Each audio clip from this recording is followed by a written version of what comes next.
Hey, Mike here from Showboys. We're excited to bring you Showboys Gaming, a YouTube channel created for you to enjoy our exclusive gaming content.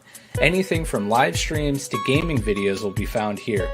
Go subscribe now so you don't miss out on any Showboys Gaming content.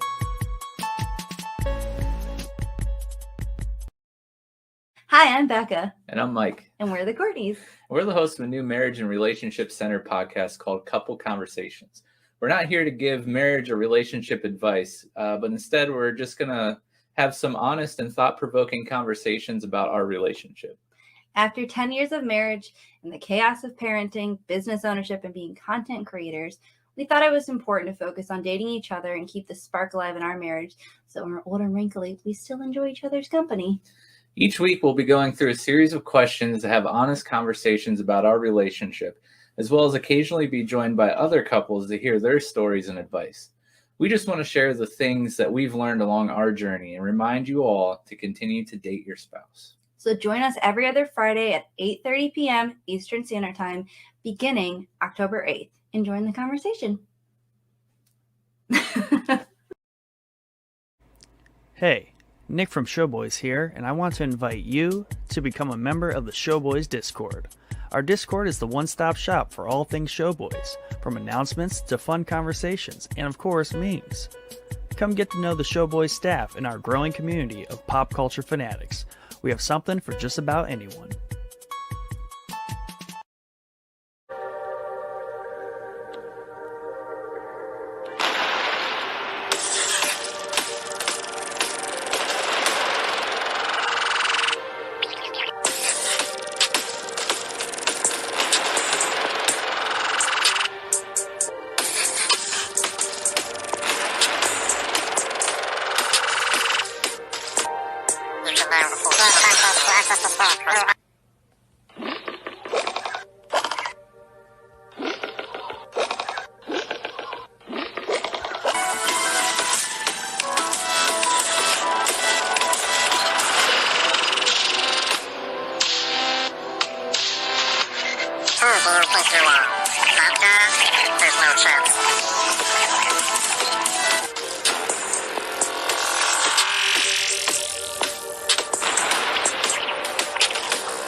Hey, Mike from Showboys here, and I wanted to let you know about the Showboys merch shop.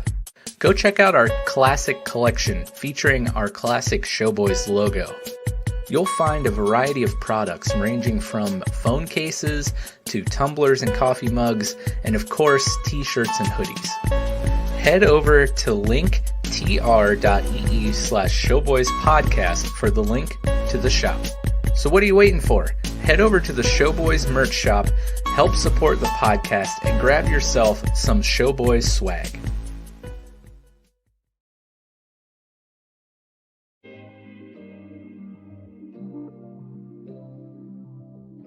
Hi, my name is Civ, and I'm a proud partner of the Showboys stream team. I'm what you call a variety streamer. What that means is I play a bunch of different styles of games, from platformers and shooters to fighters and survival horror. We rarely play the same games twice, and it's normally a game I don't know anything about. What this means for you is fresh and interesting content, live on the regular. And if you're the kind of person who prefers to watch at their leisure, we have a YouTube channel where we upload content daily. I mean, with so many options, why haven't you joined the civilization yet?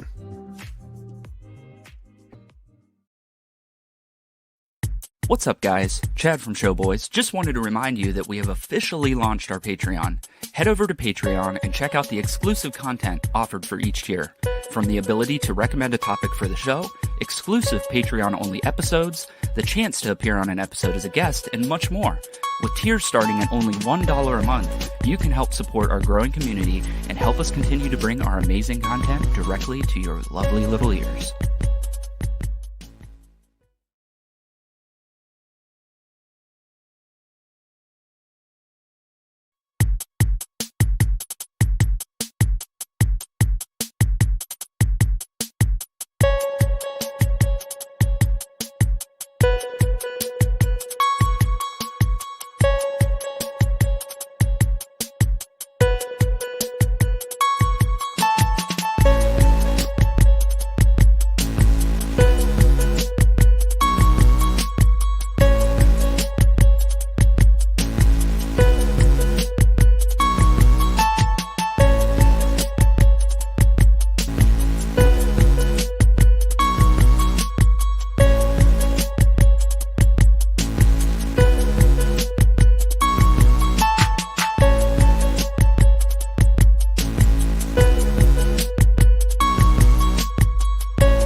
Hello. Welcome to Showboys. My name is Mike. Thank you guys for tuning in to another Thursday episode. Hopefully it's a banger. I think it will be. But anyways, I'm joined by my good friends Nick and Chad. How are you guys doing tonight? Great. Fantastic. I think Nick always waits for me to answer, and then I always wait for him to answer, and then end up answering anyway. So I should just answer just to start. I always feel like I'm jumping in because I'm like at the bottom, Jump and in, I'm like Chad. the lone man No. down here. No, you jump in. You dive right in. You push Mike out of the way. You intro us next week. There you go. I mean, let's just redo it. Go ahead, Chad. All right. Yeah, From I'm the good. top. I'm good. From the top. Run the ad block.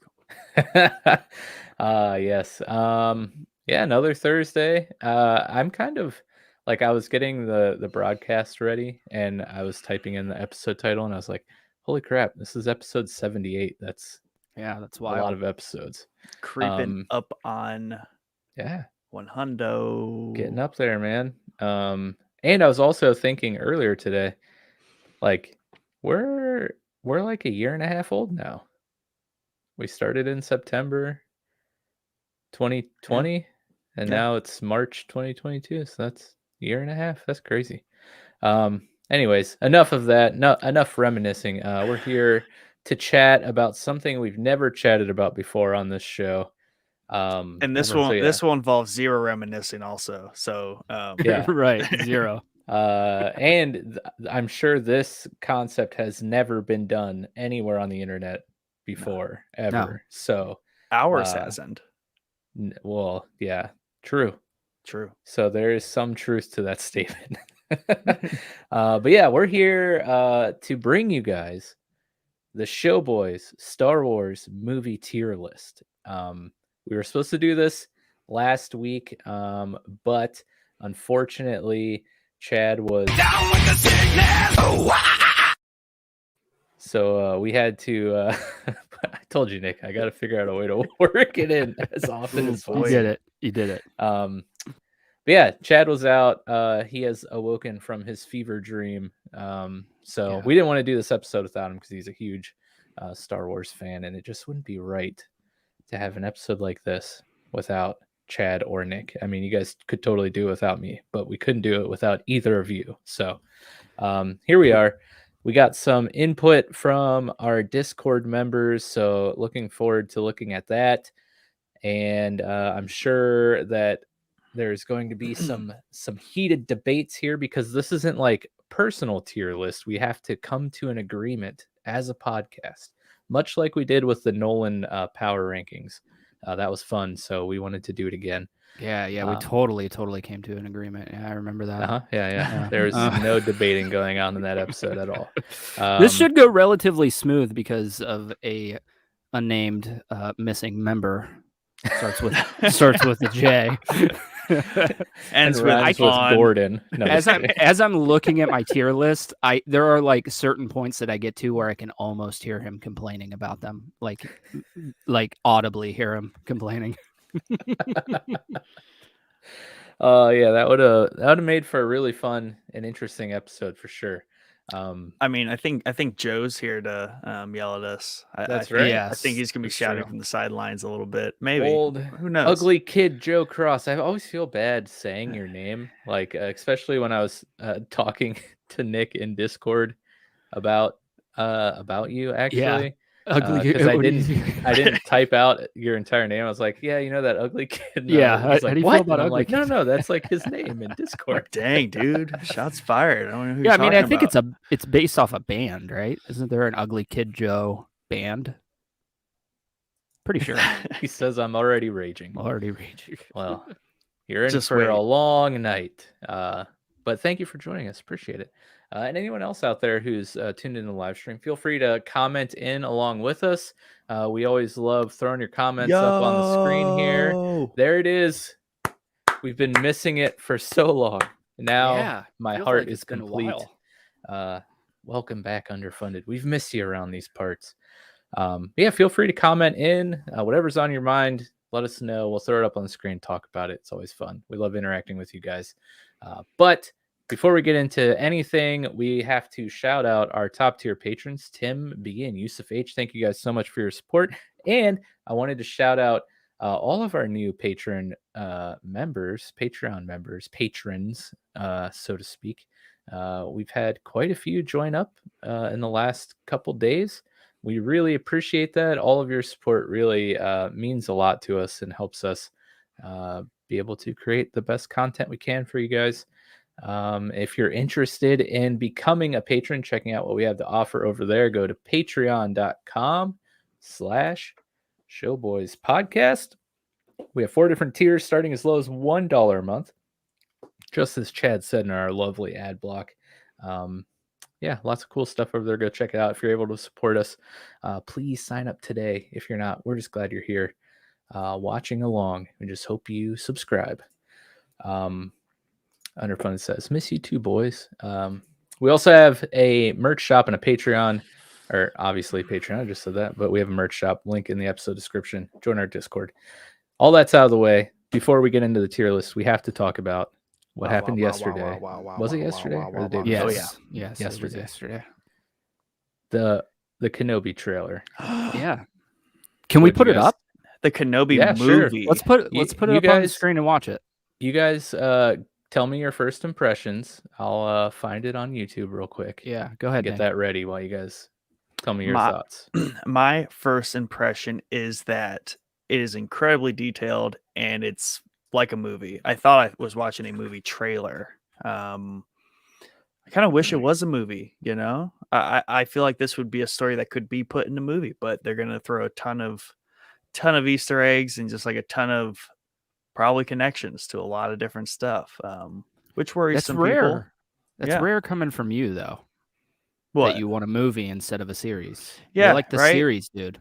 Yeah, but I think I want a Star Wars movie because, like, just thinking about like Solo and Rogue One, getting ready for this episode, I'm like, I want a standalone story movie, and especially after the Book of Boba Fett, that could have been. I feel like that story could have been a better movie. Overall, just like the Boba Fett mobster, like running Tatooine, like trim out all the it's part of the Mandoverse, so it worked out. But done otherwise, I could see Fennec Boba movie being a little better.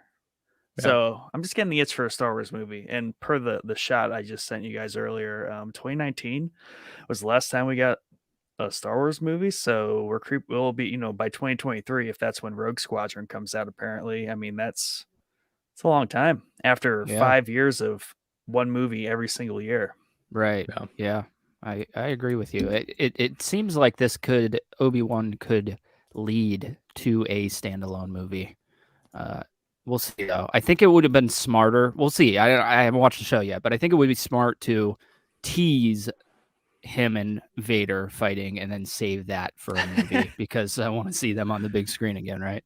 So no, I don't know if we're gonna get that. But they'll pull a Boba Fett and Obi-Wan will go into the mechanic's garage and just be like, "Whoa, that was a crazy fight." And then the old mechanic will be like, "Oh, so yeah, glad that's over, huh? Yep. Anyways, what's up now?" He's gonna completely gloss over extremely important decisions. Yeah, I got the trailer up here, so let's throw it up and just enjoy together. I saw someone point out that the binoculars that he was using are the same ones from the Clone Wars movie that Obi-Wan uses. Oh, interesting. That's a cool little touch. So yeah, let's get back to who he's talking to, because I know that I have a theory and I need to get it out there on the internet. Get out now. So I think that he is almost certainly talking to Cal in this. Like I'm like 99% sure it's going to be Cal. Just because it sounds to me like he's talking to somebody that just showed up, was like, dude, we got to fight. And he's like, the fighting's done. We lost. Get over it and stay hidden. That's how I take that. I don't think he's talking to himself.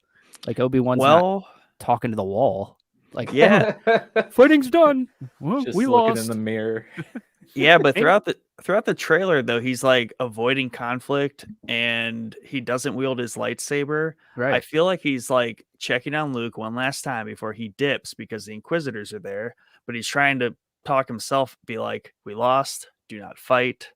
I think it could be himself, but I mean, it totally makes sense. You know what you're saying too, in terms of a big reveal like that. I'm just curious because of the timing, because in Fallen Order you destroy what is a I mean that looks to me like whatever it's called, Fortress Inquisitorius or whatever. Yeah. I mean that's what it is, right? They're underwater and everything. So in Fallen Order, unless there's multiple ones throughout, the galaxy, right, that was destroyed in Fallen Order. So this seemingly takes place before Fallen Order, even though the timing doesn't. I mean, Because not necessarily. Fallen Order was like 8 years, right? Or was it 5 years or 8 years when you start in Fallen Order? I think it's like 5 years or under 5 years after, something like that. So yeah, that right there, even if it's 5 or 8, it still makes me think that Cal's going to be in the show, because it's like too good of timing, dude. It's too good. And they teased the droid in Boba Fett. I mean, obviously different times, but it's just like, here, this exists in the Star Wars canon now. Like, we're making that known. So, but that means between the beginning of Fallen Order, Cal would have met him, Obi-Wan, and we would have missed part of his story in Fallen Order. Yeah, it's weird because I'm pretty sure that what Fallen Order 2 does. Yeah, and the timing for that is going to be very, very. But Luke is older. Luke is older. It's 10 years after Revenge of the Sith, so Luke is 10. But in Fallen Order, they say something about the Grand Inquisitor being killed. So it's after he's killed in Rebels. I don't know, dude. The timing already busted. Yeah, I mean, the timing is just. I got to figure out when Fallen Order starts. I think this is what Jordan was alluding to in our text. How.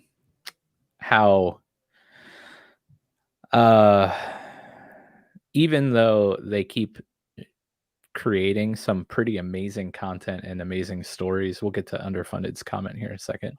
But even though they keep creating these new stories with old characters, or new stories in past timelines or whatever, it makes it difficult to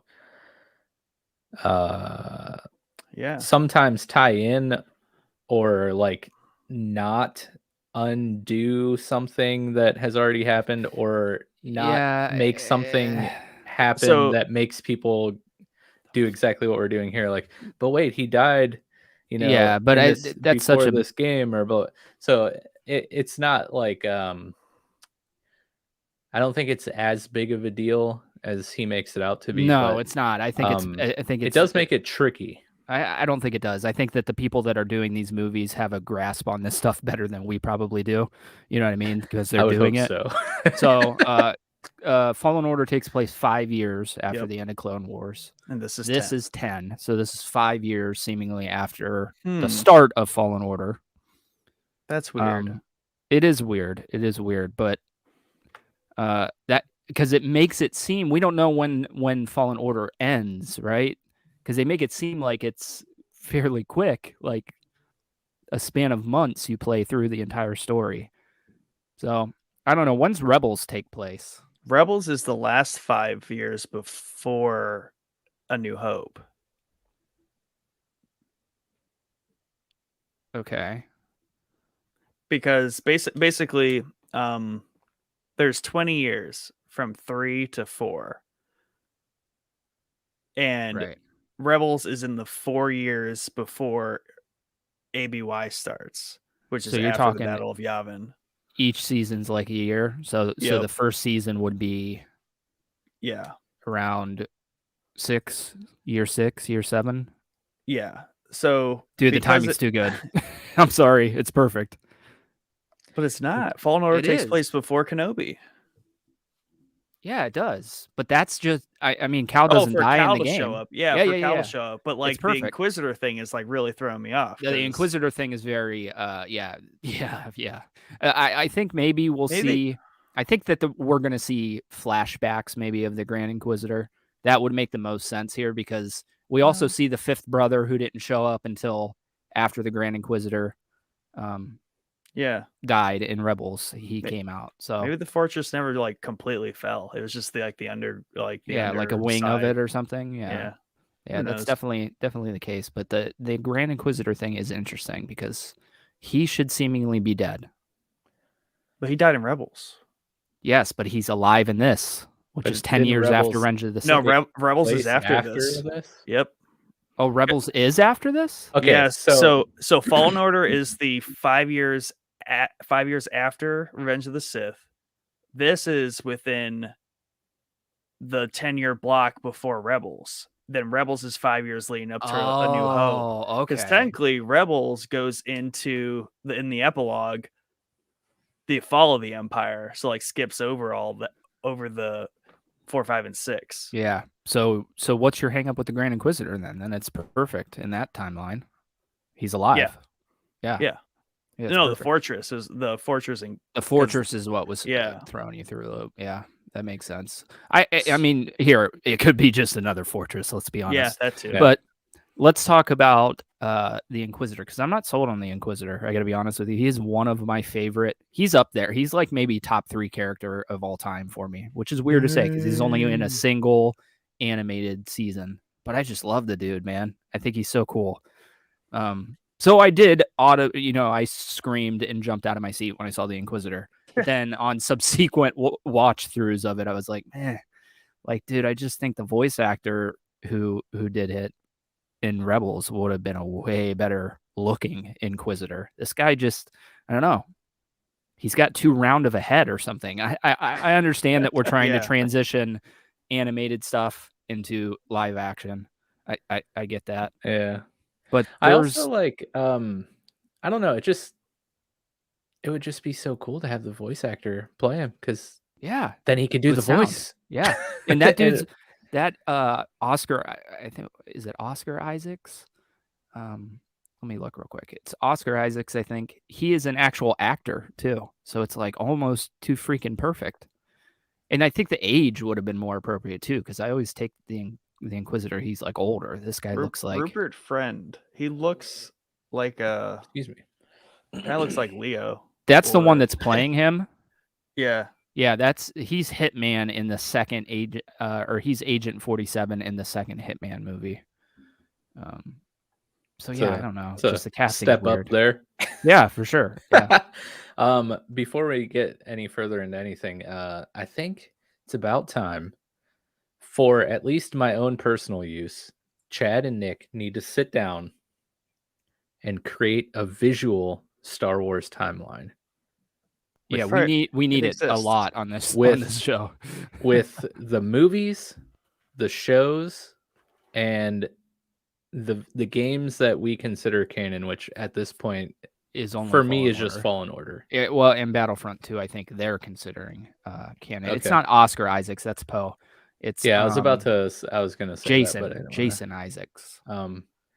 Yeah, I think that would be a cool idea, and we could post it somewhere because you guys are giant nerds, and I'm sure could whip together a really cool timeline. Anyways, under fun, but I want your timeline because you're better than all of those other internet Star Wars dorks out there. But Underfunded commented in. He said, "What if it's a narration of his voice, as if like his in his journal or something, talking about Kenobi, who he's talking to, that whole conversation could very well be. But I'm with Chad on this. I think it's Cal. I feel like throwing the BD droid. Yeah, dude. Why not? If you're not like getting ready to set something up, I mean, I get it could just be an Easter egg, but like, why? Yeah, let me richen my argument here a little bit more. I'm not sure if that's even really the word I'm going for. But anyway, there was a leak a couple weeks ago that a Jedi who survived Order 66 was going to appear in Kenobi outside of Kenobi. So that is where the basis of my argument comes. Could it be somebody totally random? Yeah. But it makes sense to be Cal. So I would hope that instead of making some, Joe Blow Jedi, it should be Cal, because it's just too perfect. The actor looks just like the character. It's too perfect. It's actually, instead of, they're gonna go completely away from their de-aging tactic, And what they're going to do is they're going to advance age Luke. and make it. Yeah. They So would they're need to advance age Cal if he comes. That's what they're going to do. Make him look a little older. It's just going to be like a future Luke who traveled back in time. No, that's just dumb. Drunk 3PO says the Duel of Fates, though. Oh, dude, yeah, the music's on point in the trailer. Slamming. This trailer is exactly what I wanted out of these shows. This is exactly what I wanted out of Obi-Wan. I wanted a hunting Jedi story, and it's exactly what we're getting seemingly. So, I like. I mean, obviously, just excited. The story looks cool. The things that have been shown in the trailer, like the Inquisitor, very cool.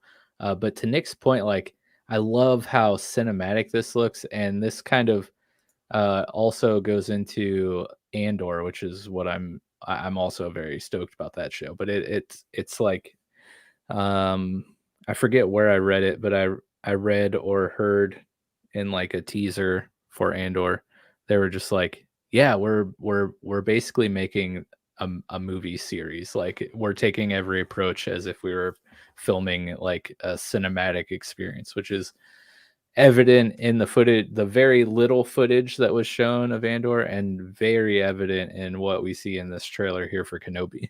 I don't know, these shows just keep looking more stunning as they come out.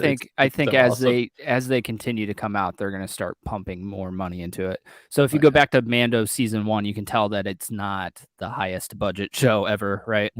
But then when you get to season 2, you can see it went up. Boba Fett, I think it looked like it went up, and this seemingly.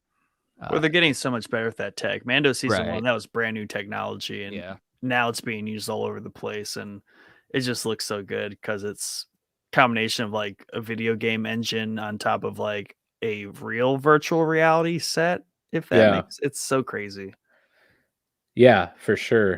Drunk 3PO also says Jedi Fallen Order crossover would be awesome. Yep, we're here for it. We're waiting for sure. It'd be awesome, but for simplicity's sake, I kind of don't want it to happen.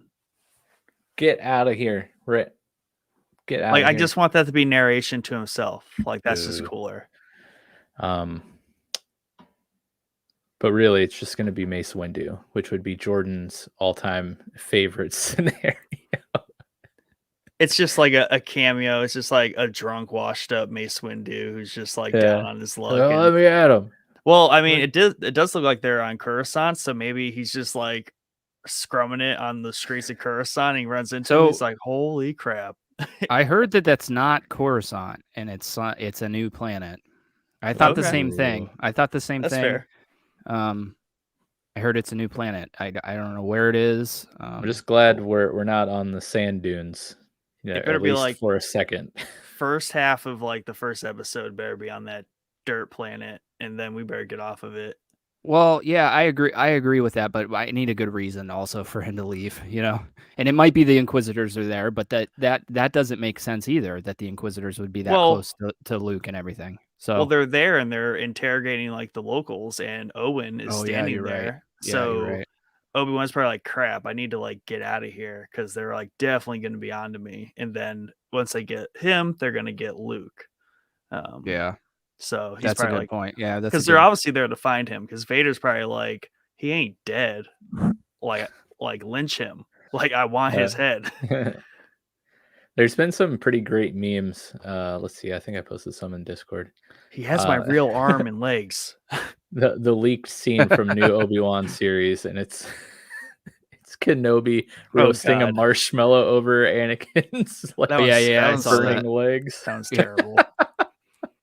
That's terrible. So great. That would be hilarious. But no, also I'm excited to see old Christian back. Yeah, I was a little shocked we didn't get him in the trailer in any capacity. Not yet. Yeah, you got to save that, even though everyone knows about it. I mean, yeah, they said it right in the very first teaser of the show that he was coming back. You got to save the visual. You know? Yeah, I don't know about that, because they just released a photo of him. Like, why not throw him in the trailer? Like, seems like maybe he's got to have his hallway entrance. His hallway entrance. Man, I don't know. I'm excited. May 25th. Yeah, that's the date. Yep. The old school release day of the soon, movies. Man. But yeah, so now that we got that out of the way, let's get into this tier list. Making the very first ever Star Wars movie tier list known to man. Showboys. No. We're claiming this. We'll go to the side. There we go. Beautiful. Yeah, that's perfect. All right, so what we got here is the traditional tier list. We have the S tier all the way at the top being the best tier possible. Then we have the A tier, B tier, C, all the way down to D being the worst tier on the list here. And the ground rules we have tonight are... Sorry, I thought I had it pulled up. Okay, so first off, we're ranking the movies, the films. We're not ranking series. So we have 11? There's 11 movies, yeah? Yes. Yep. So the ground rules are, and there's only 2. So each tier must have 1 movie. So we are going to have a movie in the D tier, and we are obviously going to have a movie in the S tier and all the tiers in between. And the second rule is each tier cannot have more than 3 movies. So we can't just stack every movie in the S tier and the A tier. Or in Jordan's case, every movie in the D tier. Yeah. That was my favorite comment from that conversation. He's like, actually, it would just make it look like I hate Star Wars the way I would rate it. Yeah, we're ragging on Jordan, but we love Jordan. We love his input, and he's a great guy. But he hates Star Wars, and I don't understand why. So there's the rules. We can't have more than 3 movies in a tier, and each tier must have a movie. We're also doing this off of personal preference. We're not going by metrics or like critic ratings, box office grossing. We're going off of which movies we thought were the best movies, or that we had the most fun watching, the best experience watching. And this isn't like a Mike tier list and then a Nick tier list and then a Chad tier list. This is the Showboys tier list. So like the Nolan power ranking, we all must come to an agreement where these movies fall on the list, which should make for an interesting show. At least hopefully a long one, at least. Maybe we'll all agree on all 11 movies and this will only last another 20 minutes. But I doubt that's going to happen. The third unwritten rule, which isn't really a rule, but more likely just what's going to happen. I probably will have the least sway to the votes here because of the 3 of us, admittedly, the least knowledgeable about Star Wars, the earliest to the fandom, and I feel like this is more. That's what I meant. Thank you. You're like a year in. That's it. This is like your guys's baby and love child. But I'm just here. Yeah, we need you though, because you got like the fresh, open mind. Okay. We have nostalgia, yourself, Mike. Yeah, we have nostalgia in the way. All right. Well, thank you. I appreciate that. But yeah, without further ado, let's get started. I think maybe the best way, because we didn't talk about this because we're professionals and we don't ever actually have a plan, which is awesome. But what do we say? We just go through each movie and determine, like, come to an agreement where it falls on the tier list instead of going like what movie or movies would be D tier and etc. So you just want to start it. You want to go in like chronological order story wise of the movies, or you just want to go episodes 1 through 9 and then the solo stories, or like do you just want to go straight? Is that how they are on the graphic? I can't really see the text very well. They're currently in order. Well, 1 through 9 are in order, and then the 2 Star Wars stories are tossed at the end. Okay. I mean, yeah, we can do it that way. I definitely don't want to go like S to D or D to S. Right. But I do, when I call it my simulation. I did run a simulation of this, how I felt like it should go. I mean, I did end up moving things around though. Like I would drop a movie into a spot and then trying to stick to the rules. things that's did part end of up getting moved. tier ranking. Yeah. Stuff's gonna get moved around. Yeah. I'm sure we're not just gonna blow through all 11 movies and be done. Can you actually? I think it would be fun to do it in like chronological order, story wise. So if you want to like drag the solo movies where they would fall within the 1 through 9s, like I said, we threw this up in the Discord, and we have we got some replies. So we will obviously be weighing in your guys' input to our choices too. So yeah, that'll be fun. And again, to anyone watching live here, you're free to comment in, give us your recommendations and opinions. Let us know if you think our our tiering of these movies is garbage, or if you agree. It's trash. Let us know. Yeah, without further ado, episode 1. The Where does it Phantom go? Sith Wars.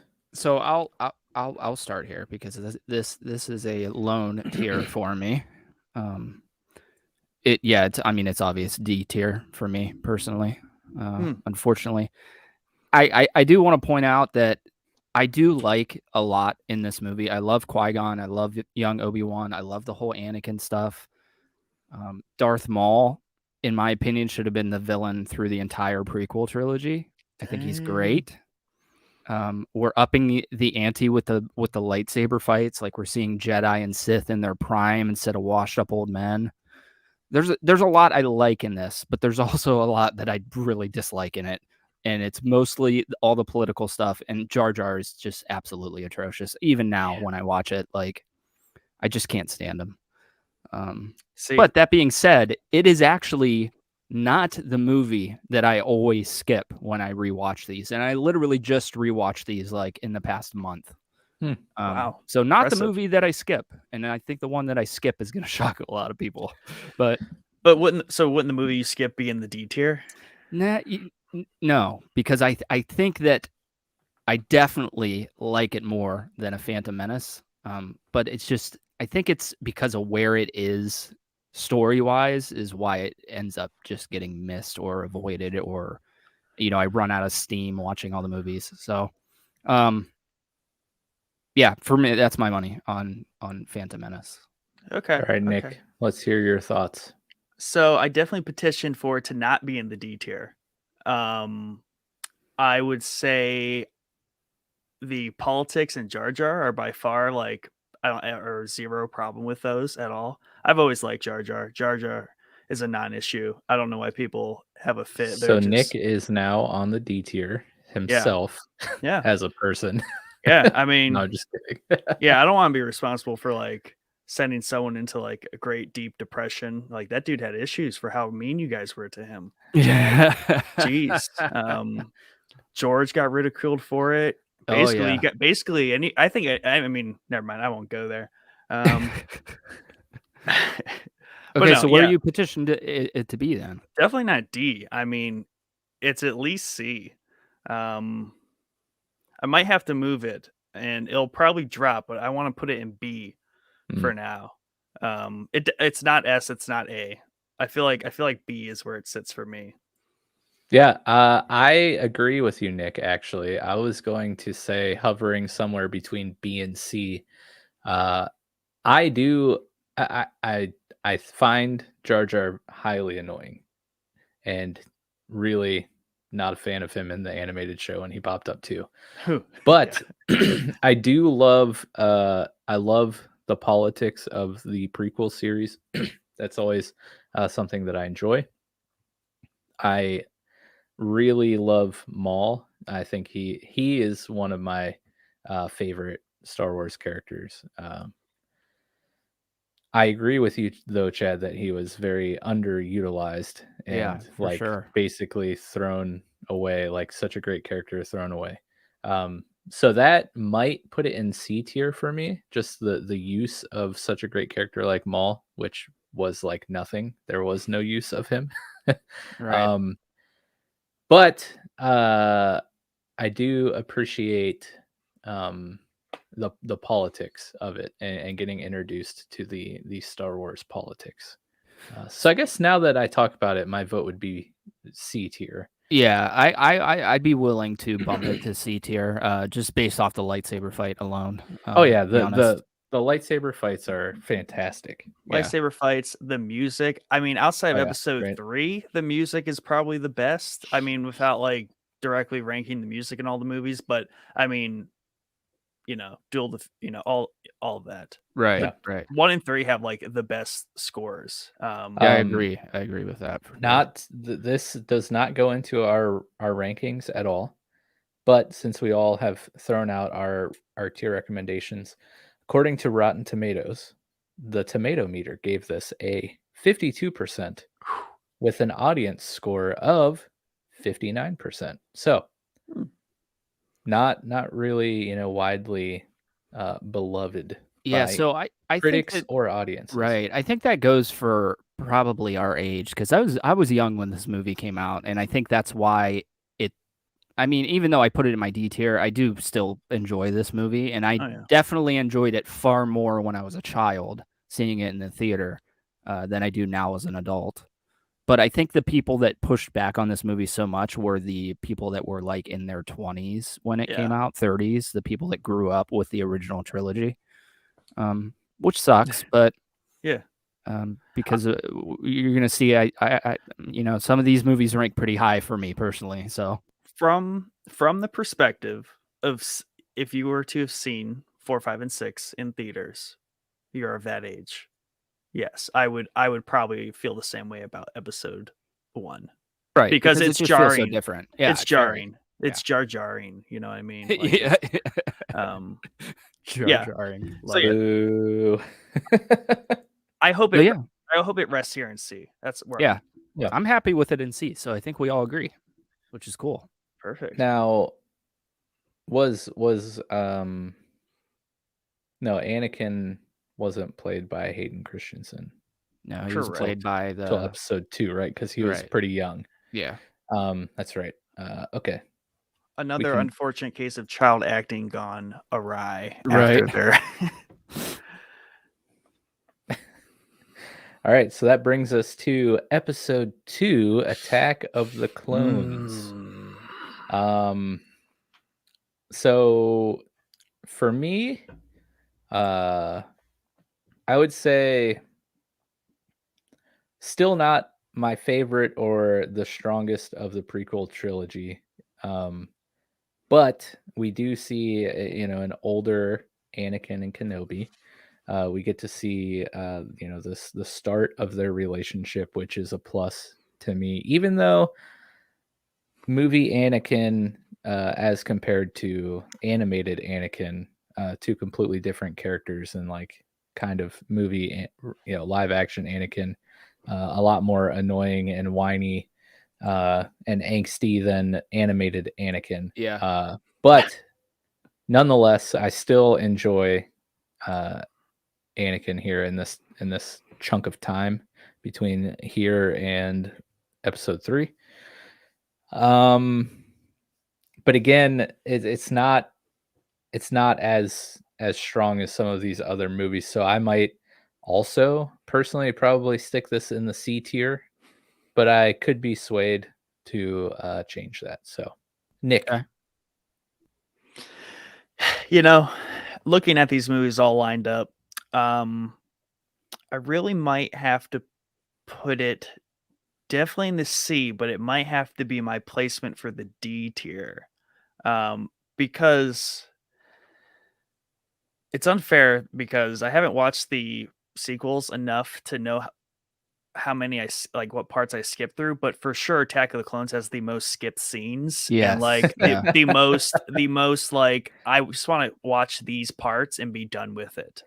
Is this the episode with the fight in the with Django? Yes. And Padme's in like the white suit, and they're like getting chased by the big thingy. Okay. Yeah, I don't think that still doesn't change my mind. It's still in C tier for me. But I always get these three mixed up, like when things happen. Anyways, continue on. I didn't mean to interrupt. No, I think at least for now, I want to place it down in the D tier until I can kind of settle across the rest of these a little more. There's like maybe one, or there's really just one other one that we'll get to that might have to fit down the D tier that could bump this up. But in terms of like overall like movie, there's some really good things in it, but this one has some really bad things. And I would actually say the politics in this one are far more painful, I think, than like episode 1 and episode 3. It just hits a lot of sore points. It's weird. So I vote D tier for it. Okay. What you got, Chad? So yeah, I kind of have a hate-love relationship with this movie. Yeah. This is in my C tier. I love the action sequences in this movie, but it's not the politics that hang me up in this movie. It's all the romantic crap that goes on in this movie. It's boring. I understand the big implications it has on Anakin's character and where he goes, and his eventual fall to the dark side is based around what is built here. Yeah, but it's just not done well or interesting at all. It's boring. Especially when the premise of their romantic conversations were political, and it's just like, oh yeah, God, yeah, it's like holy crap, dude, what are we doing here? But that being said, I love the lightsaber fights. I love the Django fight. I was one of the rare people that absolutely loved seeing Yoda pull out his lightsaber and jump around the room and fight Dooku. I know that is like a hated moment in Star Wars, and I'm not sure really why. I think people had this false impression that Yoda was so powerful that he didn't need to use a lightsaber. That's just not the case. They all use lightsabers, so it's just he's old. That's why he didn't have a lightsaber in Dagobah, and he might have had it. He just never pulled it out. We don't know.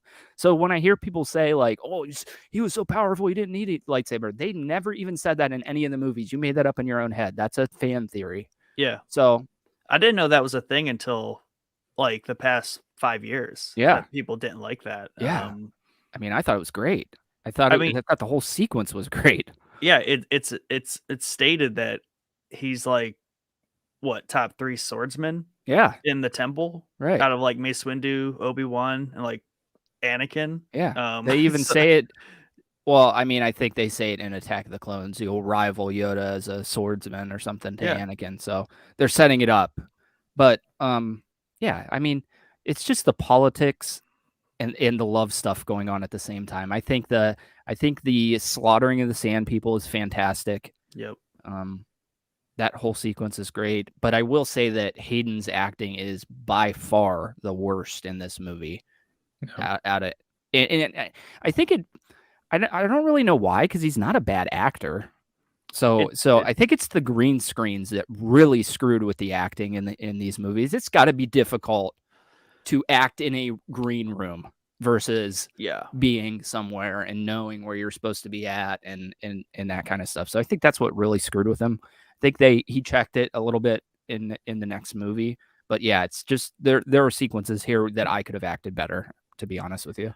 Yeah, and I always fell into the camp of like it was the direction he was receiving, on top of like he was pretty new, yes. Right, he probably has some refinement as an actor because he definitely has gotten better over time with other movies he's done. But like his direction, George was really heavy on the green screen, and you know, it was just a little too space opera like. Because that's another thing that I always tell people too about Star Wars is like it is meant to be it is a space opera, right? And so you have to realize that the dialogue is very verbatim, it's very direct. Yeah, it's not like your typical movie where everything's more nuanced and natural. It's a much different feel to it.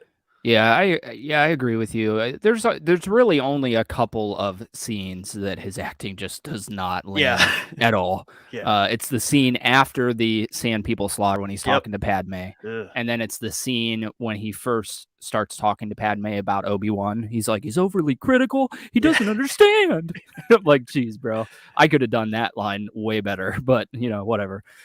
Yeah, so it's a C tier for me. Okay, so I think... So I forget, did I say C or D? You said C. Okay.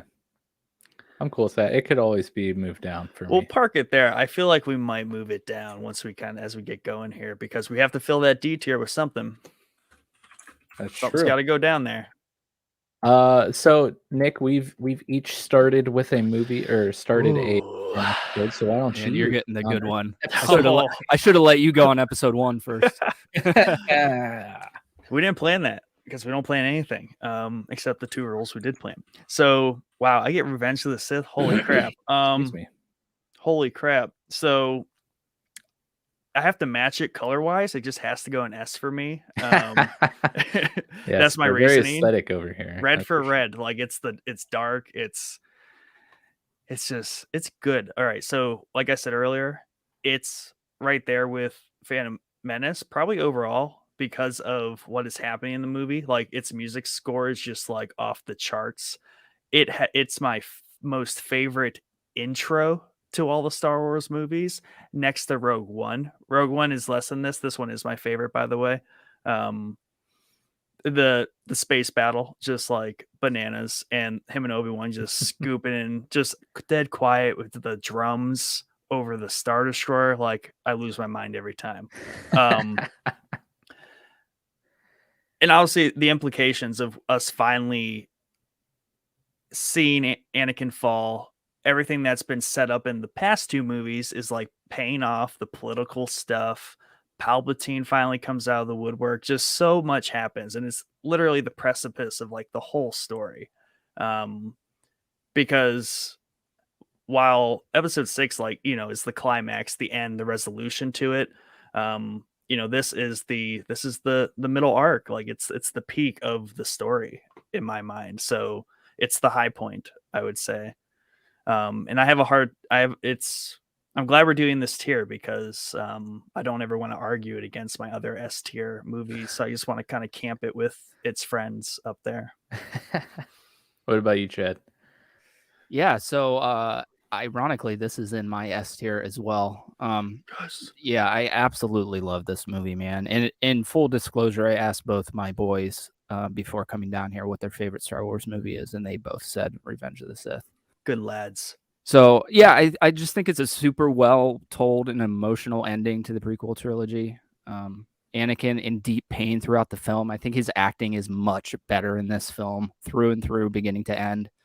The action tops everything in the prequels by a long shot. The Clone Wars are just like cooking right now. Cooking. Yeah. And it's literally like you go back and watch it. It's literally wall to wall action. Like you have your little segments of story and stuff here, but it's literally from beginning to end. It's just go. I also really like Palpatine's kind of manipulating of the present circumstances. I knew Joe was gonna hate this. I do it. I know Jordan's gonna hate it too. Oh yeah. And then Order 66 remains for me the most difficult scene maybe in film to watch. Every time I watch it, it's heartbreaking. And then Obi-Wan's kind of heartbreak finding out that Anakin is the one that caused the lightsaber wounds in the temple, and seeing his pain. Yeah. And easily the best lightsaber fight of the entire series, including Clone Wars, probably for me too. The Yoda Palpatine duel? Yoda Palpatine on top of Anakin and Obi-Wan going at the dueling same time. Duels. Yeah. It's just freaking fantastic that, you know, seeing Anakin go in and slaughter everybody first. No. And seeing him turn around with his yellow eyes, dude, it's just such a freaking cool scene. The music's on point through the entire. Yeah, it's easy S tier for me without question. Yeah, I think this is a unanimous S tier across the board. Definitely strongest of the prequels. Of course, I mean, I can't really. There's not much to add to the praise you guys have already heaped on this, but I will say, you know, we're not ranking the animated series, but watching the Clone Wars and like piecing that in the timeline here between episodes 2 and 3 just make episode 3 like that much more. on it. Yeah, like Yep. above S tier, whatever is sure. above S tier. If you watch the Clone Wars, especially that last season of the Clone Wars, that makes episode 3 just and like godlike movie. Yeah. I completely agree with that. I think that well, I don't know, for whatever reason people push back on the animated because they're cartoons maybe, but dude, They're so good. Clone Wars is as dark as of any anime that I've ever watched. It's very dark in times. It started out like a kids show, but it's, trust me, there are some stuff in there that most parents wouldn't want their kids to be watching. It did. So, it got deep. It got dark. But what I love about the Clone Wars is it supplements the character of Anakin so well. Like, my big beef with the prequel trilogy, as much as I love Anakin, is Anakin and like his what seems to be like almost heel turn from, you know, future of the Jedi, you know, council, like the best Jedi we've ever seen, to like now he's you know, a Sith. Yeah. But you supplement that with the Clone Wars animated series, and you just see that build up throughout the Clone Wars, and you get to see they just did such an amazing job building up the character of Anakin. Backtracking the story and building it up and retconning and everything. Yeah, I agree. That is kind of a bad mark here on the prequel trilogy itself, though, that the fact that we had to have 7 seasons of an animated show to really build up an amazing character that existed in this trilogy. But that doesn't matter, because it made me like Anakin even more, and everything that happened in this movie was just amazing. It was an amazing conclusion to this trilogy. It was an amazing way to set up and explain, you know, one of arguably the greatest villains of movie history in Darth Vader. It's a great movie. I don't care what anyone says. It's an unfair fight, honestly, between Clone Wars and they had way more time to fill the story out than they did in the prequels. But combining that into this, and you almost, I know we're not ranking it here, but you almost have to build it into the prequels, because it does Clone Wars so much more. Like, when you first heard Obi-Wan say Clone Wars in A New Hope, you were like, what is that? Like, that sounds freaking awesome. And then these movies came out and you were like, meh. I mean, it's kind of cool. It could be cool. But then the Clone Wars is like, amps it, and they're like, here's like what the Clone 100 Wars hours of the Clone Wars. So I think across the board, as angry as some of you listeners and viewers out there may be, deal with it. Episode 3 is an S tier movie. So that brings us to Solo, a Star Wars story. So let's go back to you, Chad. We'll let you kick this one off. Yeah, so this one is in my A rank. Okay. I've always, and we talked about this on Boba Fett, I always have wanted to see more out of the criminal underworld of Star Wars, and this is exactly what Solo gives us. I don't know how to say his name. Is it? Hold on, I forgot to tell everyone the ratings that episode 2 and 3 got. Yeah. So episode 2, Attack the Clones, according to Rotten Tomatoes, got a 65% on the tomato meter and a whopping 56% audience score. So interesting that we got mildly better than episode 1. Yeah, but not according to the audience. Star Wars episode 3. This film got an 80% on the tomato meter and a 10% improvement from the audience. So now we're up to 66% on the audience score. So the critics agree with us, at least. I mean, according to that, it would be like a B. C. It's a C or B. Yeah, maybe like a B minus, C plus. Yeah. Our bad. You know, close enough. Close enough to S tier for me. But yes, back to Solo. Yes. I don't know how to say his name. Is it Alden? His first name that plays Solo? Anyway, I think he does a great. I think he nails Han Solo, frankly. The train sequence is just a badass action set piece. Love that train. Yeah, that whole sequence is awesome. The origins of Han and Chewie, I thought, were really well done.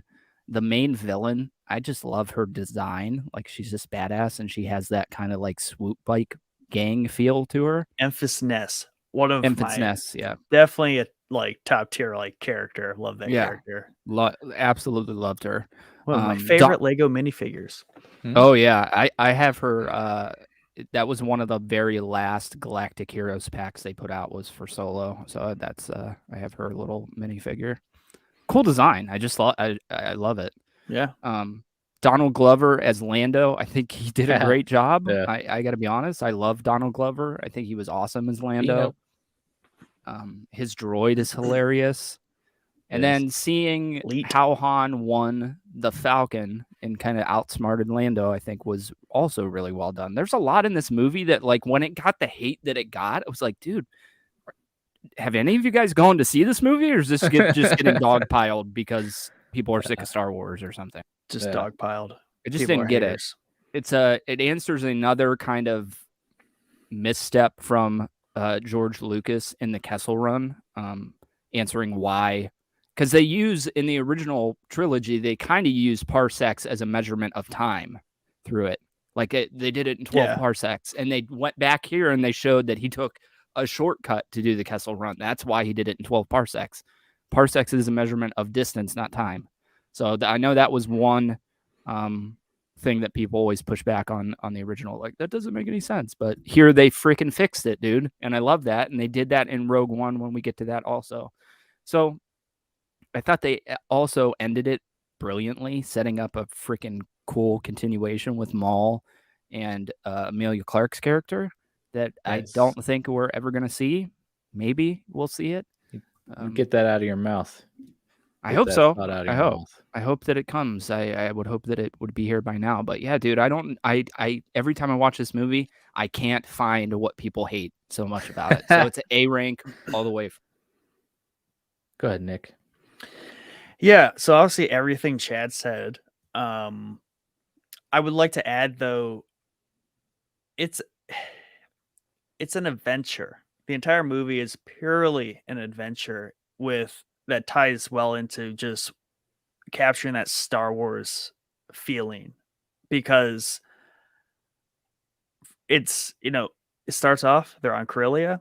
They're living in the sewers, like they're orphans, whatever. And they try to get out, right? That kind of classic story, kind of like get out of like where you came from. And it's a very emotional movie too, and it hits all the like character emotional points very well, because they get separated, trying to escape. Great inflection on the Empire of the time, right? What the Empire was like throughout the galaxy.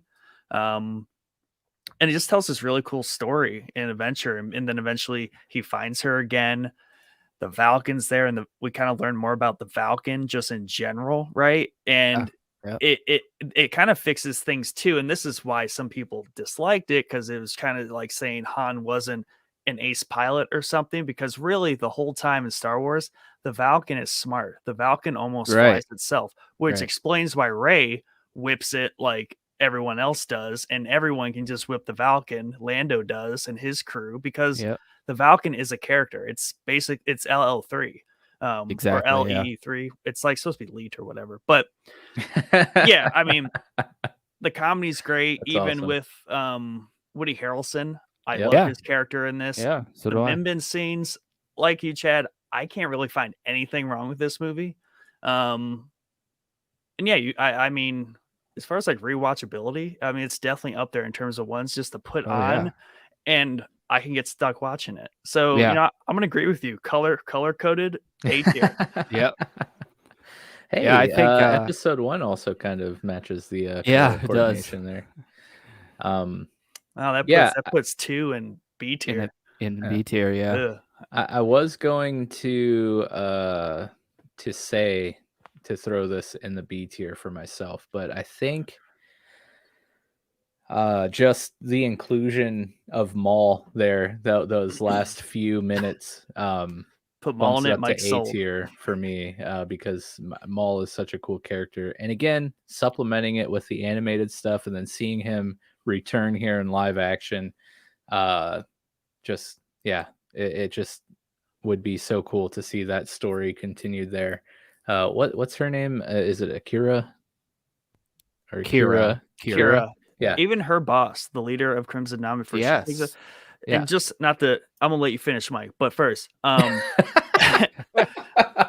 every character in this movie is great. Even Yes. like the side characters, like everyone's just great in this movie. Like it isn't like 1, 2 where there's huge gripes on main characters and side characters.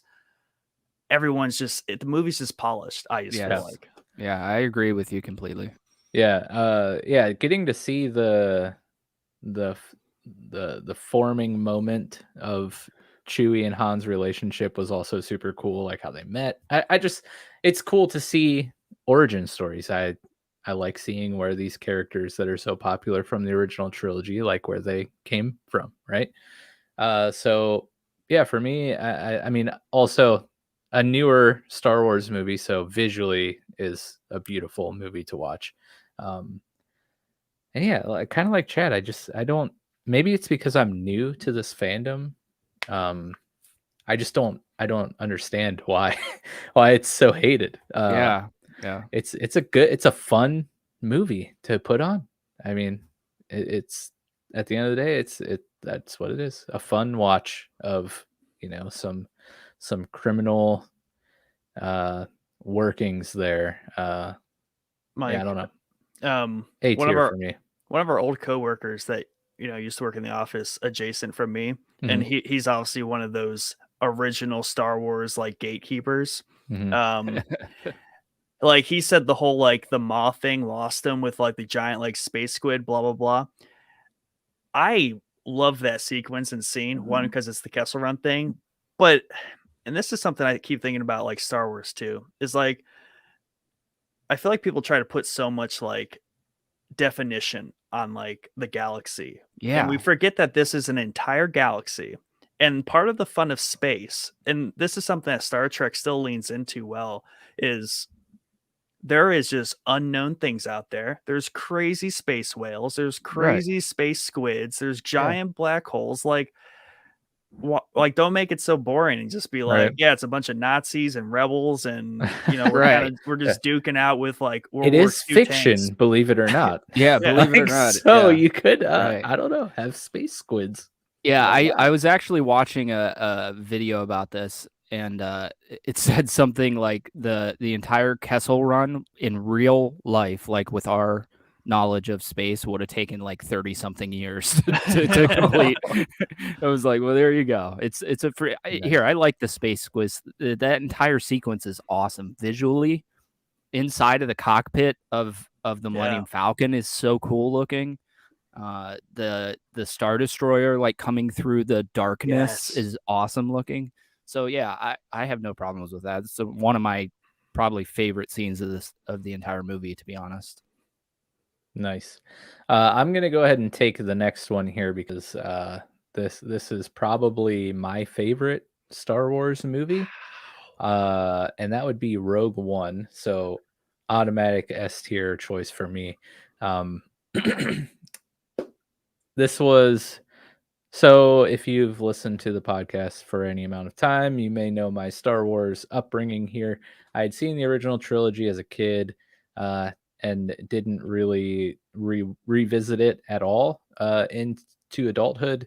And as Star Wars became massively popular, which it has been my entire life, I never, um,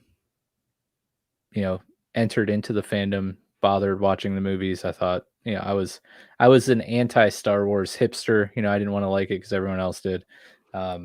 But for some reason, when this movie came out, I was like, I want to go see that in theater. So I did twice. And I loved it. It was a very fun reintroduction to the Star Wars franchise for me. And it was just a really cool story. Again, visually, just a beautiful movie. I love. I don't know. There's just I love Saw Gerrera in this movie. Again, supplementing with the animated stuff. Foul. Can't do that. I know, but like I can't help it because between it's my favorite things of Star Wars probably would be like Rogue One, then the Clone Wars and Rebels, and so like I don't know. I mean, I just love seeing Saul's character go from Clone Wars to Rebels to like just crazy old Forrest Whitaker in this movie. Like, it's just a really cool progression. But yeah, I love this movie so much, and I can't really explain why very well, but automatic S tier for me. I love it so much that I'm speechless. Anyways, like I said, I'm pretty useless when it comes to this tier list. So one of you guys, why don't we let Nick or did you go first last time, Nick? Between you and Chad? I did, I think okay. Chad did. Nick, go ahead and fill in the gaps here. All right. Let me tell you where you couldn't explain why it's such a great movie. Here's why it's such a great movie. For so many reasons. Lars Mikkelsen, right? But not even him. Krennic. Krennic is fantastic. That dude rocks. Like that. So like obviously we know Moff Tarkin, right? We know how these officers are, but like he has such a different angle on the whole Imperial officer thing. Like he's a director of like R&D basically. And the dude is just unhinged at times, but very just like calculating. The final space battle, like good lord, that's probably the best space battle. Best like action sequence, maybe like battle wise, because you got the space, there's the shield barrier, you have what's going on inside the shield barrier. Capitalizing on that, even though it's my biggest gripe and maybe possible like loophole, like it's a little bit of a stretch, but all the amazing ships and trooper types that they introduce in this movie, I love the shore troopers. They're fantastic. Luckily we got to see them in Mandalorian, so we know they exist elsewhere, but I do have issue that they are void from the 4, 5, and 6 naturally. It's just, where they all go, and we have all these different types of fighters. But let's just assume the Rebels, they had limited resources and they all just blew up on Scarif. Well, I mean, they're shore troopers, right? We don't see any shores in the original trilogy. But even like all the TIE fighter variants, and things like that. But no, and then all the characters are great. It tells a very specific Star Wars story from just like a line in the original trilogy, right? Getting the Death Star plans, Darth Vader sequence, fantastic, right? Like, I mean, that's up there. And once again, all the characters, like, there's not a character in here where I'm like cringing at or a character I dislike. Everyone's pretty well acted. All the characters like have impact and purpose, and they all die. So it's just it's a pretty good movie, and it tells a cool story too of she's the daughter of an Imperial scientist that's building the Death Star. And he tries to get away and out of that life, escaping basically to a different planet to hide out. And she comes up in this crazy galaxy, right? And meets people like Saw and is just entrenched in this civil war that's just like stirring up. It's a good movie. Sorry, I was counting the Funko Pops that I have from Rogue One. I have 10 of the. I thought you were giving somebody up a thumbs up back there. No, I was like, who's back in that dark room? Yeah, creepy. It's always the broken neck lady. Shout out, Hill House episode. Plus, like this plays into why I'm so excited for Andor. Yes, because you got Cassian Andor, so I'd like to see his story. I just like the whole dirty rebels espionage take, right? They're trying to get those Death Star plans, very like spy thriller type stuff. I don't know, just real fun movie. Also the destruction of where Saw Gerrera is. That whole sequence is super cool. how they're like how he's like what's the character's name? The pilot that he like turns his brain to jelly basically, like trying to interrogate him. Yeah, I forget his name, but that seems like kind of like an Inception level scene, or like Doctor Strange weirdness, like but from a very practical standpoint, like literally the Earth is just like folding on itself from getting like nuked by the Death Star, right? From a test shot. Yeah, insane. Just enough to mess with the surface, and that's another thing. Like the visuals, it, like you said, Mike, it's just visually stunning. Tarkin, obviously, that was like a big drawdown for a lot of people. A little bit of the CGI. I think that was their first take at it. Yep. I didn't have issue with it. He was kind of a robot in the first place and old, and but I mean, I'm not going to give it mad props either. It's okay and passable. And actually Saw, I mean, he's not that he's bad, but like he's definitely not a high point for me in the movie. Like he's cool, and like in retrospect to the Clone Wars, that's what makes him better. But without the Clone Wars, he is kind of like this weird curmudgeon character that's just like from her past. That's just like lost his mind. Yeah.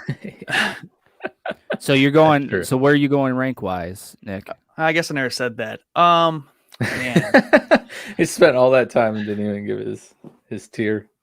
I want to put it in S, but I'm afraid. But I feel like if I put it in A, it could get pumped up. It could get bumped down. I think I'll park it in S to go with my original simulation. We're all living in Nick's simulation right now. Yeah. Chad. Yeah, so when we were talking about this, I said that S tier was rather simple for me with one curveball. This was the curveball, but apparently it's not a curveball because you guys both picked this for S tier. So yeah, I just think it's a fantastic Jedi free story, Star Wars story. Oh yeah, it's something that like I'd never really thought of. Right, it's super cool. Well, yeah. I mean, Anakin was a Jedi. Yeah, I mean, that doesn't count. There's a lightsaber. Count. Yeah, there is. I think it's Disney, at least at the time, it felt like Disney kind of finding their rhythm with Star Wars. K2SO, I think, is fantastic. I love every scene that he's in. Andor is awesome. I agree with Mike with the spy / like special forces feel that the whole movie has going on. And then I really want to point out Donnie Yen's character. I freaking love that character through the entire movie. He nailed it. I love Donnie Yen.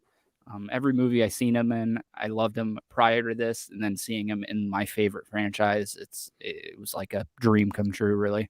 But I think it's just he's like a cool, like religious fanatic dude that's not really a force sensitive person, but he's somehow, I don't know, I just love him, man.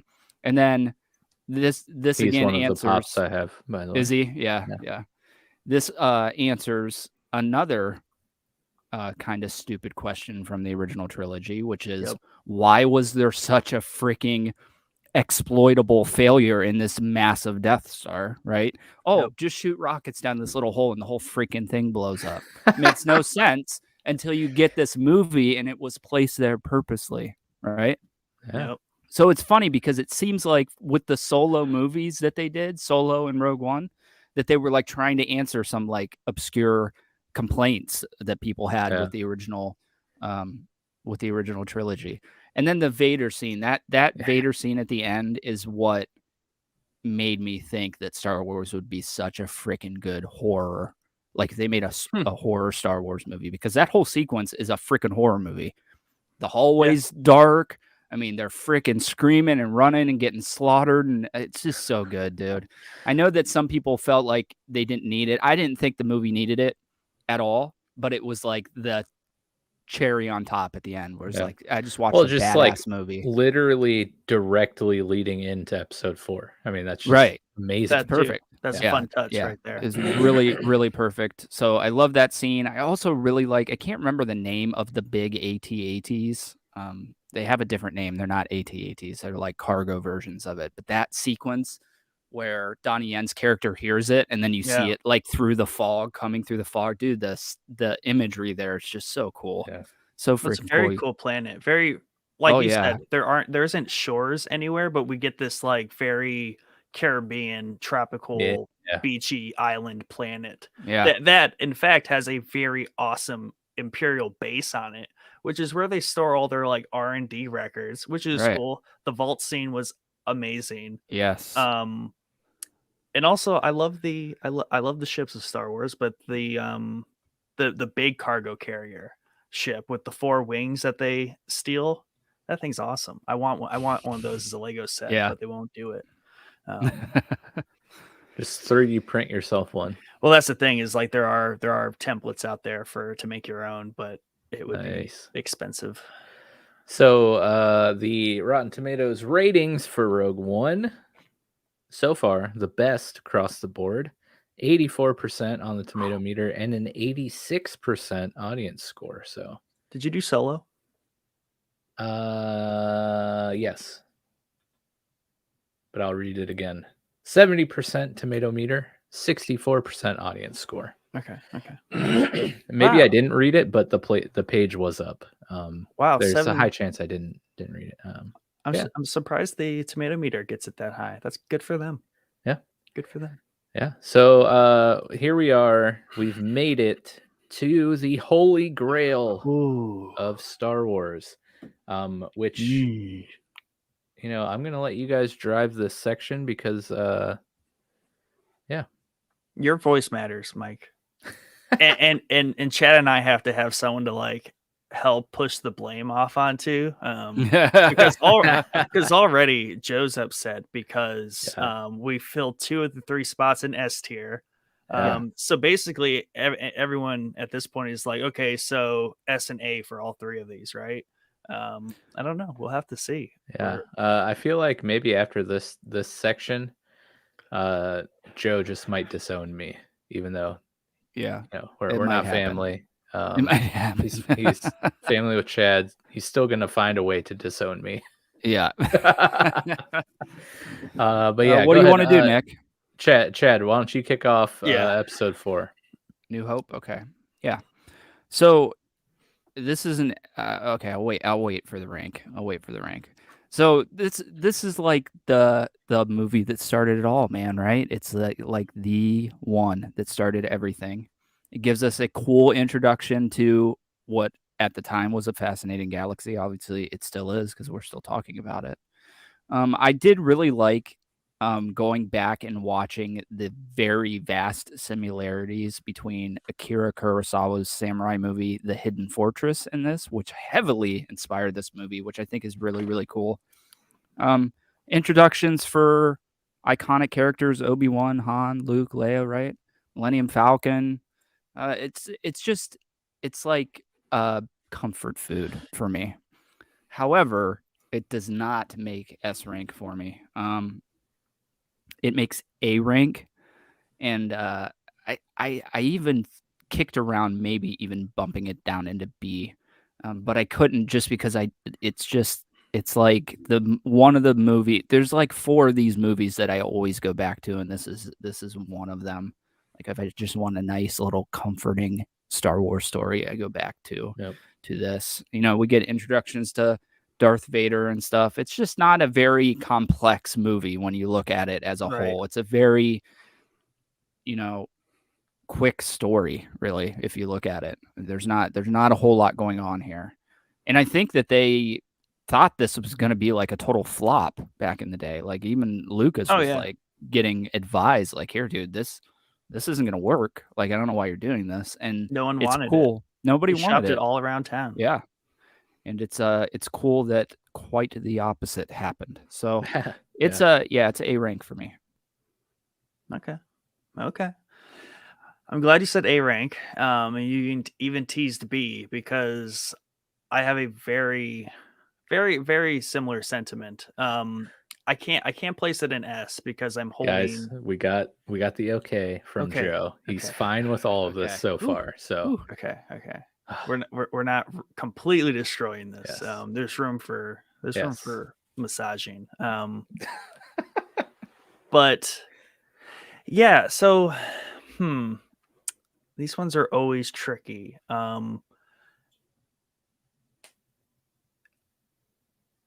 speechless.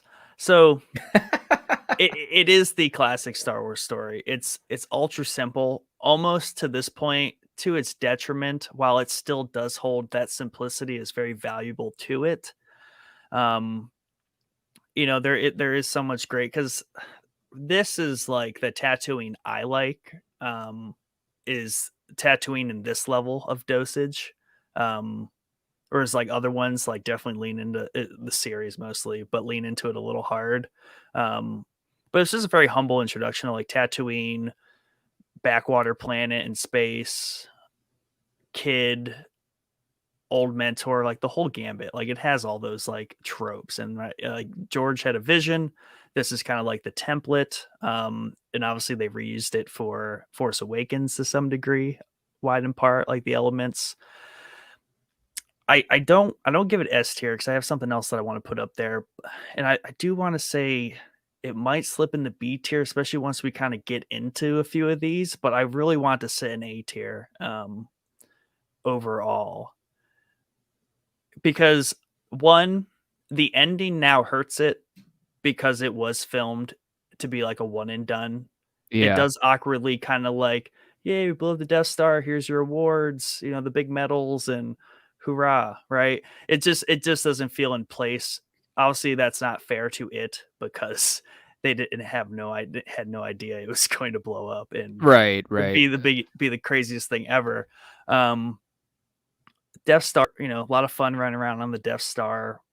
It's hard, but I think just in terms of its poor placement as being the first one is both like its starring quality, and that's what a lot of people hold it being like the number one pick because it is that one. But I kind of hold that against it when you look at the entire set of movies as a whole. And to go back to your, I don't want to go back to Rogue One, but to go back to your like the TIE fighters and stuff that weren't in the original trilogy and the troopers and stuff, I just always assumed that stuff got blown up in this movie. You know what I mean? Like of course they're going to store all that crap on their big fancy space station, and it got blown up, and that's why we don't see it. So, I think it's important in Star Wars. It's just not. It's not what Star Wars became for me. What do you think, Mike? If you're done, Nick. Yeah, I'm done. I would say these 6 movies, the remaining 6 here, are probably my least favorite of all of the movies.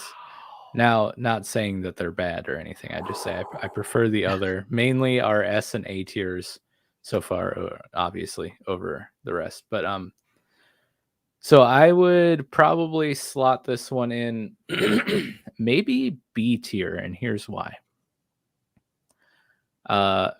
Basically, kind of what you guys said with yes, this was the movie that started it all. So that kind of almost bumps it up to A tier for me. But man, I had like my whole reasoning while you guys were talking. Now that I'm talking, I've lost it. But like just the fact of the awkward ending, like Nick said, kind of it suffers from the hindsight of what we're given in the rest of the Star Wars movies that were created, right? Whether or not George had the entire trilogy in mind when this was created, I don't know. It does end like it's supposed to be a one and done type movie, but like we've had all of these other movies come in and series come in to kind of like fix issues from the original trilogy, right? So in that case, as kind of being incomplete in terms of like the entire spectrum of the Star Wars franchise, what are we now, close to 50 years after the movie came out? It's not Episode 4's fault, right? I mean, this came out in 1977, so we're 45 years. Oh, don't say that. Which is crazy. Gosh, yeah. But like, it's not Episode 4's fault that we have all these other movies filling in details, because the franchise has exploded since 1977. So with that being said, which is one of Jordan's big gripes with the Star Wars franchise, is like, as they continue to add things, it makes people question things from 4, 5, and 6, right? Nick's talking, where are all these ships at that we see in Rogue One? It's not that original trilogy's fault that those questions pop up and arise, because how did George Lucas know back in 1977 that we would still be making Star Wars movies and shows 45 years later? Yeah.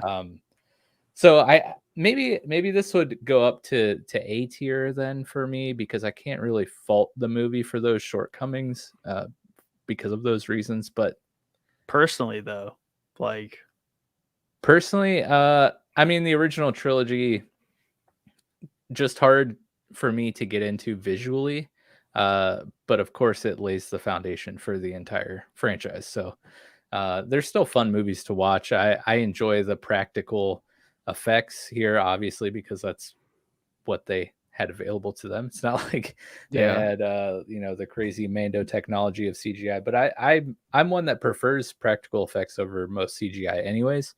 I don't know, I would say B. I'm giving it a B. It's B tier for me. I'm perfectly fine with it being B tier. So if that's what you guys want to do, but I'm going to push back on it if another movie coming up here does not make it into B tier. I might have to bump it up for my personal list, because there's something coming that's landing in B. Well, I mean, we can have more than one thing in B. Yeah, but I mean that's true, because a couple. Yeah, I'm fine, because a couple of I think I put Attack of the Clones in B. I did, and we put it at C. So I'm fine movie wise. So certified fresh with a 92% on the tomato meter and a whopping 96% audience score. Man, with we're dumb. 250,000 plus ratings. So just throwing that out there. We're big dummies. Yeah. But hey, this is personal. This is the all those ratings are all people over 50 years old that gave it that rating. If they knew how to use Rotten Tomatoes, I might agree with you. But... Ouch, man, it's getting very personal around here. Hating all right, boomers. So we got episode 5. Does this fall to me? Yeah. Holy moly! How do I get blessed with all the S tiers? Yeah, because I mean, this is my third S tier when it comes down to it. I'd be willing to sacrifice Rogue One into A if we had to. But we don't have to because of the rules. But this is definitely S tier for me, because it duels with each of these in the S tier in terms of my favorite Star Wars movies. And I sometimes call this an unfair tactic, but if you were to say the standalone movies are their own era, and then you have the prequels, and then you have the originals, right? So I'm kind of picking one from each to be in that S tier. That's my tactic. And it's a good tactic. Empire Strikes Back, man. Empire Strikes Back, dude. So thank you, Joe. I appreciate that. I think I am. Dude, Empire. So don't bloat his head up, man. I know. Empire. It came after 4, right? It's the follow-up movie. Indeed, yes. And it does everything that movie does, but better, right? They extend the story well. They got a different director, right, to handle a different part of a trilogy, right? The middle part of the trilogy, which is supposed to be much more emotional, much more dealing with the personal connections amongst these characters, very expanding on that from what A New Hope set up.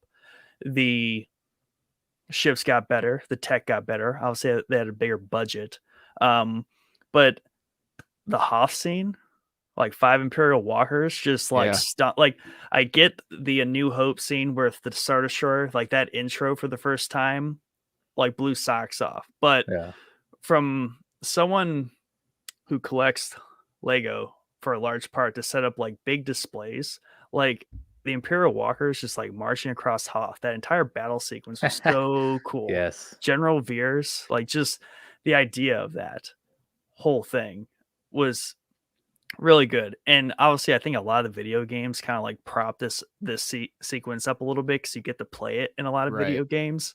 I think there's even like a game on the N64 that you could, it's like the D-Day of Star Wars, just in every freaking game. That's a great comparison there. And for the longest time, you know, I didn't like the Dagobah scenes for the longest time, but as I got older, I started to like those more and more, because that is where we start to get a lot more exposition that Obi-Wan really sucked at giving at in episode 4. Right. And Yoda gives this much better exposition on like what it means to be a Jedi. Also, like the truth that like, oh, Obi-Wan lied to me, that bastard. And you know, the reveal, like, is that not the biggest like reveal ever, that like Darth Vader is your father? And that whole sequence, we get Lando. We get a much more built out like Han character with Leia, that whole dynamic. Obviously there's like some knocks on the movie, but as a whole entire like story, like movie that set out to do something to, you know, really, to me, I would say this is what like solidifies Star Wars as a franchise, because they could have made a second movie and it could have sucked so bad, but instead they arguably made like the best movie still to this day of them all. So that's why it's just like I can't dethrone it. Boba Fett, shout out, like just barely in it, but like he's doing his bounty hunter thing. Like no more needs to be said about him right there. Like he's just the cold bounty hunter collecting his frozen Han Solo. That's right. And how can we forget the origins for the smash hit Seagulls Stop It Now? If you haven't seen that video, it's amazing. I'll post it in chat right now. Please don't. It's the best. Don't. Thank you, Gino, for showing me that. Watch it, you'll get it stuck in your head forever. But no, I agree. I think this of the original trilogy is probably my favorite. I mean, you guys pretty much crushed it. But yeah, just the scenes on Dagobah are really cool, and just getting to like, I don't know, just that whole training scene with Yoda and the explanation of everything. The action sequences super cool. Hoth, like you said, iconic. Death Stars. Yeah, there's just not Death Stars, Star Destroyers, asteroid fields, Cloud so City. Much. It's adventure. It's like Solo. Like Solo captured those parts of this movie. Yeah, and when you think of some of the most iconic scenes from Star Wars or iconic references from Star Wars, they're from this movie, right? Yeah, I can't really add on much more than what I mean. You guys are making this easy for me. Go? I haven't gone yet. Yeah, Chad hasn't gone, Mike. Oh, dang. So this is the movie that is in easy S rank for me. It's the number one on my list. See, I thought this was going to be your one curveball. Yeah, I tried to make it sound like that, but I just couldn't do it too long. Yeah, so I mean, everything on top of what Nick said, I agree with everything that he said. It ups the visuals, it deepens the story. I get the introduction of one of my favorite characters of all time in Boba Fett. It's just a cool like galaxy crossing story, you know what I mean? Yeah. Whereas the original one was very like homey and comfort feeling. This is like, okay, let's go explore this cool galaxy that we built up.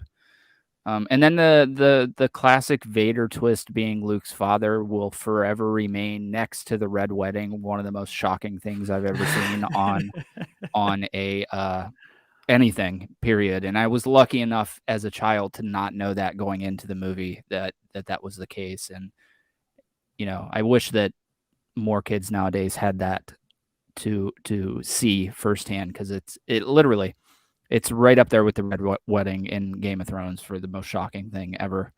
So yeah, easy S rank for me. And it's funny because as it sits right now, Nick, was this your entire S rank? Yeah, that's hilarious because it's my S rank too. High five through the air. Yeah, and I just actually pieced that together while Mike was talking. That's why I like Solo so much, because it captures that galaxy exploring adventure that 5 has, and that's why I like 5 so much. Because absolutely, they get into it. Like they're in a space worm. They go into a space worm's mouth, and they fly out of it, and it's the same thing that happened in Solo. Now that I'm thinking about it, it is exactly. Yeah, but for whatever reason, it's beloved by Star Wars fans and Empire, but stupid in Solo. Yeah, it's just another freaking. Man, I got ammo now. I'm gonna tear some nerds up about Solo. Like for sure. So you're telling me 5 is your favorite, but you hate Solo? Yeah. Why? Yeah, exactly. Tell me why. So this by far, 100. well, I shouldn't say by far because it's only a couple percentage points, but still, this is the highest ranked or rated Star Wars movie so far of the ones we've covered. We'll see. I already did a sneak peek of episode 6, and this movie, episode 5, is rated higher, and I know 100,000% that it's obviously higher than 7 through 9. So this is the highest rated Star Wars movie of the series, certified fresh at 94% on the tomato meter, and a whopping 97% audience score. Yeah. Over 250,000 ratings again. Like that many ratings, and you're averaging, you're sitting at a 97%. That's insane. Yeah. I mean, it's deserved. It's well deserved. And I think that the people that argue about the original trilogy being the best of the best, they're talking about this movie. That's it, in my opinion. That's the movie they lean on the most in their arguments. And I think it's deserved. I totally think it's S rank all the way. Right on. So that brings us to episode 6. Chad, you start this one off. Return of the Jedi. Yeah. Oh, man. I don't know, man. I don't like this movie as much as as an adult as I did when I was younger. There are cool parts of it. Seeing Luke fall into his character is cool. Boba goes out like a bitch, which I hated. Just because I built him up so much as a child before watching Return of the Jedi that when I saw him just get worked over by a blind Han Solo, I was like, this is ridiculous. I told you we'd still be going, Ames. Yeah. Oh yeah. Glad you're enjoyed here. Batman. Yes. The Ewoks for me are complete freaking trash tier characters. I can't stand every bit of the Ewoks. I like this. Sometimes it's spicy. Sometimes they are cute. I give them that garbage right out of your mouth. I'll give them that. But this is again a new director, by the way, different from the other episodes. Mm-hmm. Oh, yes. Interesting. Yeah, I mean, you can almost maybe tell a little bit, but yeah, this is the movie that I was talking about that just constantly gets left out of my rewatches of the series. It happened this most recent time. I didn't watch it. And I don't know if that's because I like almost everything here better, that I just get to the point where I'm like, I don't even want to watch. Like maybe I'll watch a couple of the scenes of Return of the Jedi, but a large portion of it I can't stand. So, and then Vader's redemption is cool. seeing him off without his helmet. But this for me is without question a B tier. It might even go lower, to be honest with you. I just don't like this movie. I don't know what the hype is about around it. It's just something is off with it. I can't even put it into words, to be honest with you, because a lot of the stuff in here, I feel like if on paper, if I read it, I'd be like, holy crap, yeah, it sounds awesome. But it's not in watching, and I can't put it into words really. But yeah, easy B tier for my ranking. So the origins of our helmeted friends having to take their helmets off began here in episode 6. So yeah, that's where Mando got his need for wanting to take his helmet off. He's like, hey, Vader can do it. Look at that ugly mug. I'm Pedro Pascal, bro. I can take this helmet off. No, go ahead, Nick. I'll let you go. Oh, okay. So yeah, episode 6. Man, I do agree with Chad with the overall point that I like it less as I get older. And I think it suffers from maybe some of the same things, honestly, that like Attack of the Clones suffers from. It's kind of, so where Attack of the Clones, and people probably really dislike the fact that I'm comparing these two movies. But for sure, Nick's committing Star Wars blasphemy right now. So like where Attack of the Clones is kind of like that weird exposition in the middle of what I consider two important parts of the story. Like really Attack of the Clones, like you can kind of do without, right? Yeah. The same thing with episode 6, where you can kind of do without it because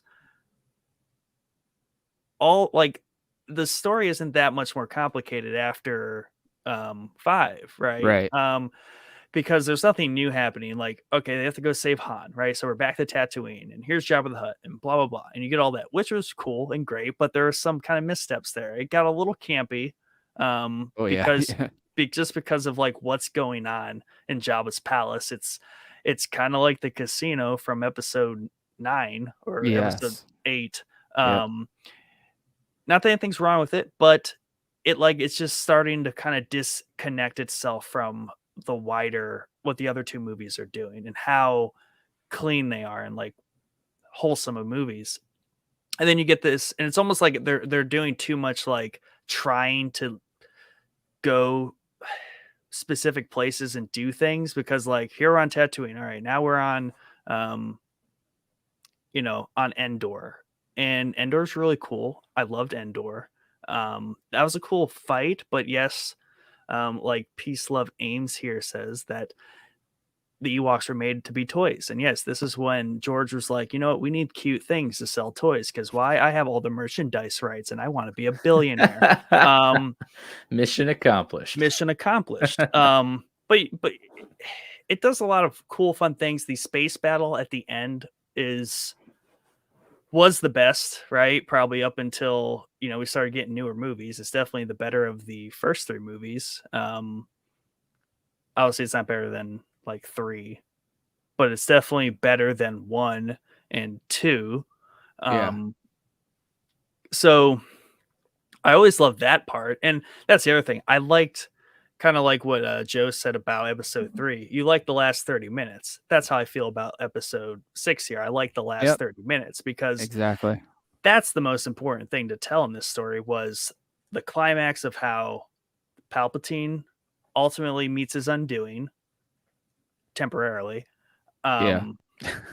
Vader's full circle experience, Luke saving his father, being tempted by the dark side, Luke also having this fantastic thing that you see later on, that you come to appreciate, that he is this weird blend of like dark and light. Not that he's dark in any way, but like he appreciates and understands the temptation, and that's how he's able to get over it, and kind of get through all that. And that's also a fantastic sequence. That sequence is layered with just different messages and tone shifts as they have that fight. Palpatine's kind of in the background cackling his nonsense. I mean, that's my favorite part of that movie. Everything else is just weird exposition to get there. Yeah, And I that's agree. why, I would probably be comfortable with it being in B. Probably the only reason I put it in A, just for like the nostalgia factor that it is part of the original trilogy. But I would be okay with it kind of being in B when you really kind of step back and look at it. And plus I compare it to Attack of the Clones. So like now it's really in the dumpster. Yeah. Oh man. What about you, Mike? What do you got to say about your favorite movie? So is this the episode of Lando's Redemption 2? Yeah, Like comes kind in of. and joins with the rest of the guys there on the battle. He of did that Endor. at the end of 5, so we don't. Oh, okay. It's done. 5 did it.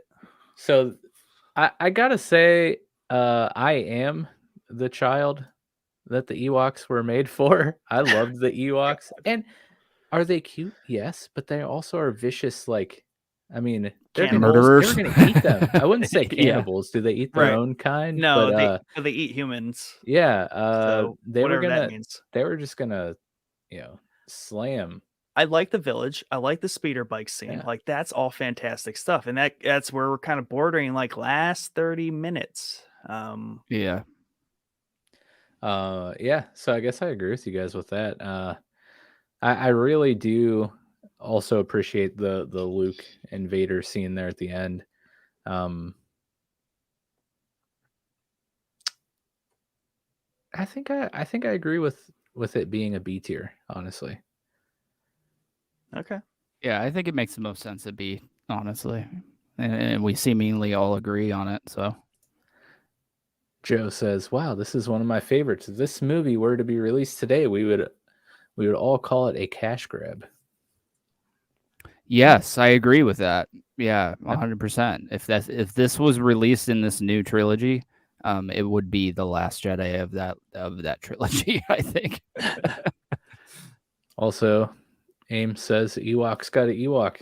I mean, maybe this is the start of my fascination with Pokemon. Maybe like Teddy bears. I saw the Ewoks and I'm like, oh, that'd be cool to like have one of those. And they're vicious. Maybe I can make them battle something else. And then all of a sudden, years later, Pokemon comes out, and I'm like, I didn't know I've wanted this for so long. A little inception in your brain there. Yeah. So episode 6, the lesser ranked of the original trilogy, or I say ranked, rated. It's still certified fresh on Rotten Tomatoes with 82% tomato meter, but by far the lowest. And a 94% audience score, which is, I believe, in the middle of 4 and 5. No, it is, lowest across the board. Episode 4 was 92 and 96%. Episode 5 was, what did I say? 94 and 97, and this is 82 and 94%. So, yeah. Lowest rated of the original trilogy.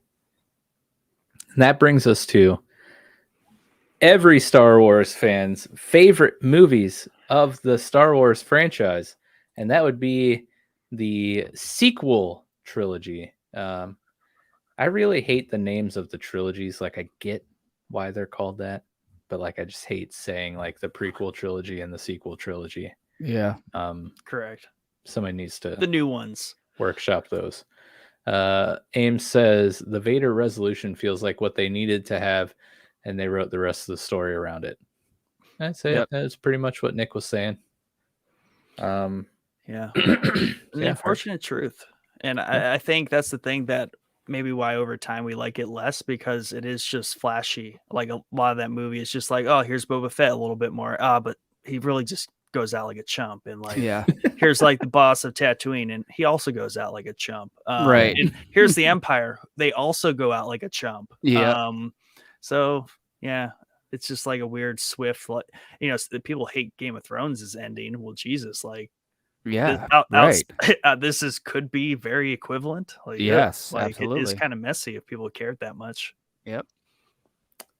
Right on. So Agree. we're up Who's up? to episode 7. Is it me? Might Yeah, be me. let's go with you. Okay. Here's where things are going to get a little hairy between all three of us, I think. We have to like push everything up. I don't know. Yeah. So this is my favorite of the sequel trilogy. Fair. It's just, I don't know, dude. It's just an exciting new freaking chapter for me. When it came out, we weren't expecting more Star Wars movies. When this came out, the first trailer that came out, I was like, dude, it looks awesome. It's pleasing these freaking old Star Wars fans that want it to feel like the original trilogy. And I got to be honest with you. I freaking love Kylo Ren through and through, 100%. I love him in this movie. He's got that freaking unhinged teenager with a temper feel to him. Just makes him feel kind of unpredictable and super powerful. I love it. I love the mask. I love his walk. I love his lightsaber. I love everything about him. Finn is easily one of my favorite characters. I love the idea of a turncoat. Unfortunately, I wish they would have leaned on him a little bit more than Rey, who in this movie, I enjoy Rey. I like Rey. She's definitely my least favorite out of all the new characters introduced here. I also really like the Nazi imagery they have going on in a couple of the scenes. Maz and her castle was awesome. It felt like another like cantina scene for me. Yeah. Just seeing all the different aliens and you know all the different drinks and the games they're playing. That whole sequence is really cool. I love Poe. Through and through, really cool. he's up there for me. And then I thought Han's death was really well done. That whole sequence. You know, I thought it was cool that his son, who had turned to the dark side, killed him, and it was like the last hanging piece that he needed to fully embrace the dark, and I like that a lot.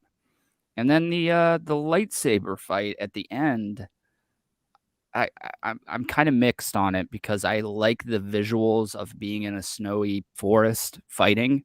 I think it looks really cool. I think the sound is really on point during the lightsaber fight. It's just coming from growing up with the prequels lightsaber fights and then going back to these more boring samurai movie fights, which is exactly what J.J. Abrams said he wanted to do. He wanted to have those more intense, slow fights. I just don't agree with that. I think that especially with these characters specifically, these dudes need to be jumping around and flipping and shit. I think it just makes for a cooler fight. You know, they're young. We need to quote that. That's probably the best Star Wars assessment. Yeah, like so you need to be jumping around flipping. Yeah, I mean, I like the end fight sequence. I just wish the lightsaber fight had a little bit more meat and action to it. So unfortunately for everybody that's probably going to hate me for this, this is an A rank for me. Without question, it was an easy A rank. It came right below A New Hope for my personal A rank. I just love it. I love it. I love the way that they did the Falcon. You know, the running from the stormtrooper. The main hang up for me for really the entire sequel trilogy is the quote First Order. They should have just been the remnants of the Empire. Like, I hate that they call them the First Order. Like, that's what they are. They're the remnants of the Empire. We don't need to change and make their name because they're identical. Yeah. And then, you know, I like seeing old Han and Chewie, that whole sequence where they're trying to talk themselves out of the pickle that they worked themselves into with the two different gangs. Yeah. I hate the alien things that are in that sequence, but I like that scene as far as what's going on with him getting kind of ambushed by two different people he screwed over. I think that's pretty much wraps it up for me. Yeah, A rank. Yeah, honestly, before you went into your spiel, this is where I was thinking that I would put this movie too, and at the A tier. And it's for a lot of the reasons that you mentioned. I think this movie sets up a lot of very interesting concepts. I too agree with you that Finn, that whole like story they could have done with Finn would have been super interesting. Yeah. A Yeah. stormtrooper turning side, or a stormtrooper. He Yeah. was. I love Poe, like such a cool character. I do like Kylo, except his like teen angst outburst moments. Oh, see, that's Um, what makes the character for me, man. his whole like costume get up, the mask is so cool. I love the hooded cloak. I like the look of some of the new troopers in the First Order. Yeah. Yeah, Like I agree. there was this movie set up so many cool potential storylines, and then again, I can't, kind of like I was talking about with episode 4 and some of the original movies, like I can't let the other movies of the series, tarnish Right. what I thought of this movie. So like Right. if you look at this without seeing the next two and how none of these storylines really were followed up on, like it's a pretty sweet movie and could have Yeah. been a great start to a great trilogy. So Definitely. I agree with you. I would put it up there in A. Nick? Well, I do want to say, Ames liked your character assessment, Chad. And she mentioned the great scene, the Han scene. That was good. Yep. That is really good Yes. imagery. Very, It very is. good emotional imagery. And that is something that, to me, grounds Star Wars movies, and it is important, is the emotional groundness and like Right. depth of the adventure, because you do have these very, like, there is maybe some campy humor in it, but it was very well offset with the more JJ style, like when she's sitting in her camp by the fallen Atwalker. I thought that was fantastic. Like she's just sitting there, she's like eating her dinner, the sun's setting, like that moment was great. Obviously, like when Han first walks onto the Millennium Falcon's fantastic. Yeah.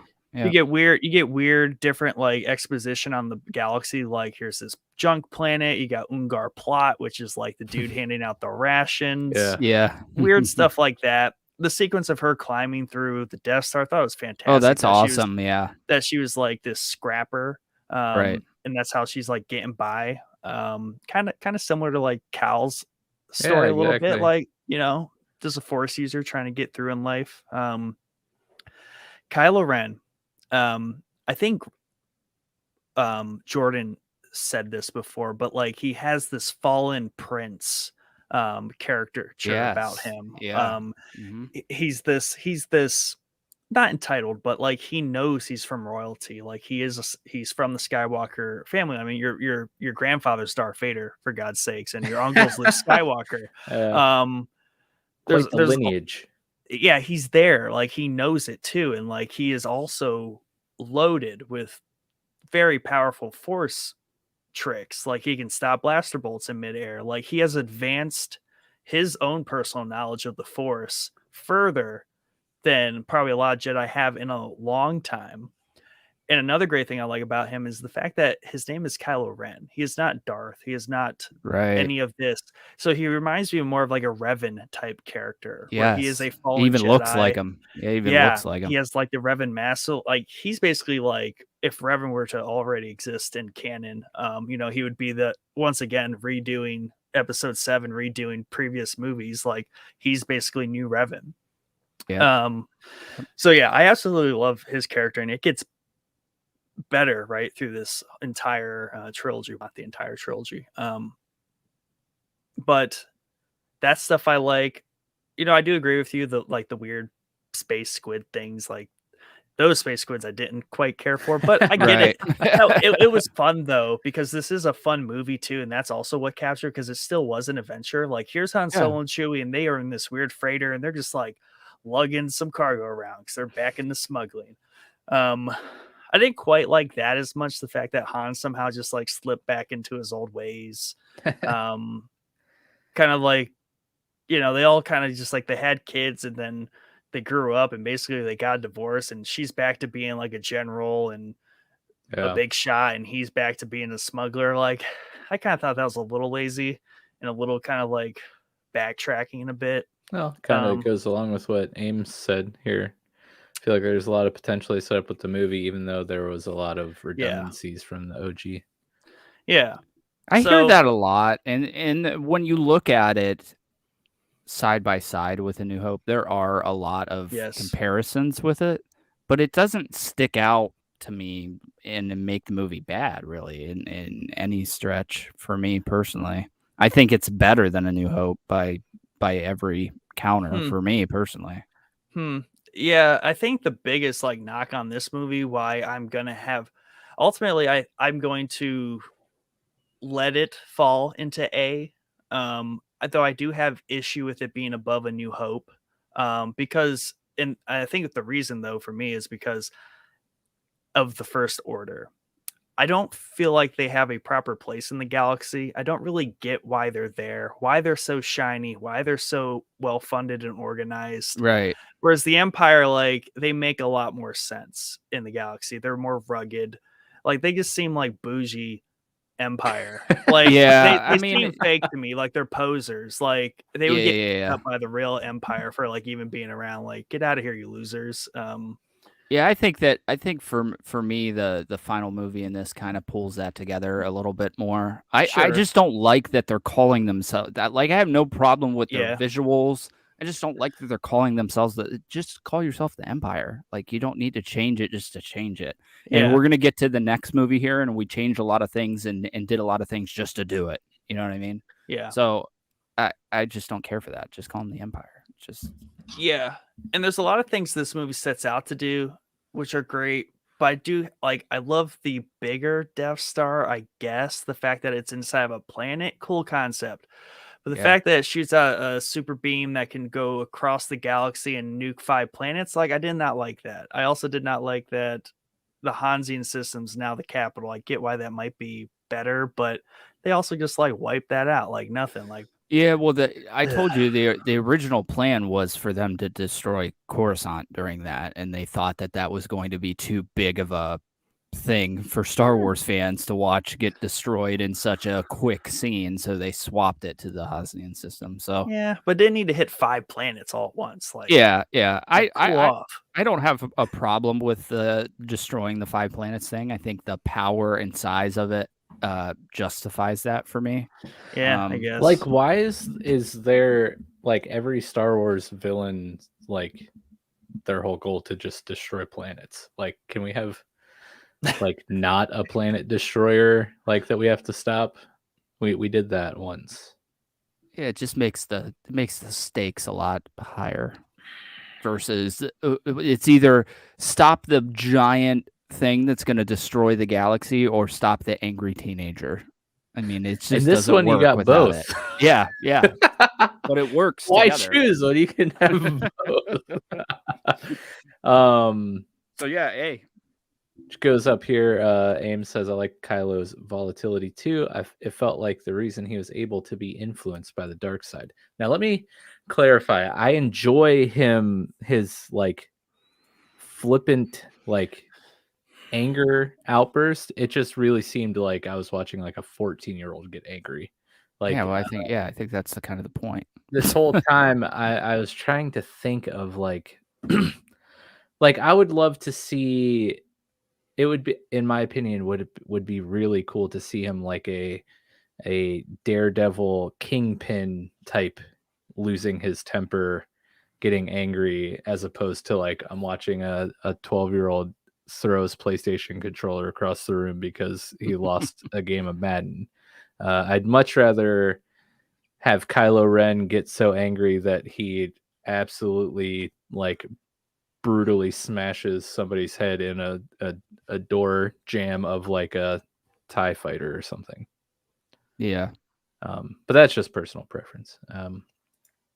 Ames also said, we thought with the Force Awakens title, it was awakening in others like Finn. Yeah. Well, that's like I said, that's my big hang up with that is specifically the scene at the end where Rey gets the lightsaber. It was such an eye roll moment for me. And it's such a Disney thing. Like, here, look at this. Look at the entire movies that we put up here. We don't need more strong female characters. They're all over Star Wars. Padme, Leia. We don't need Rey.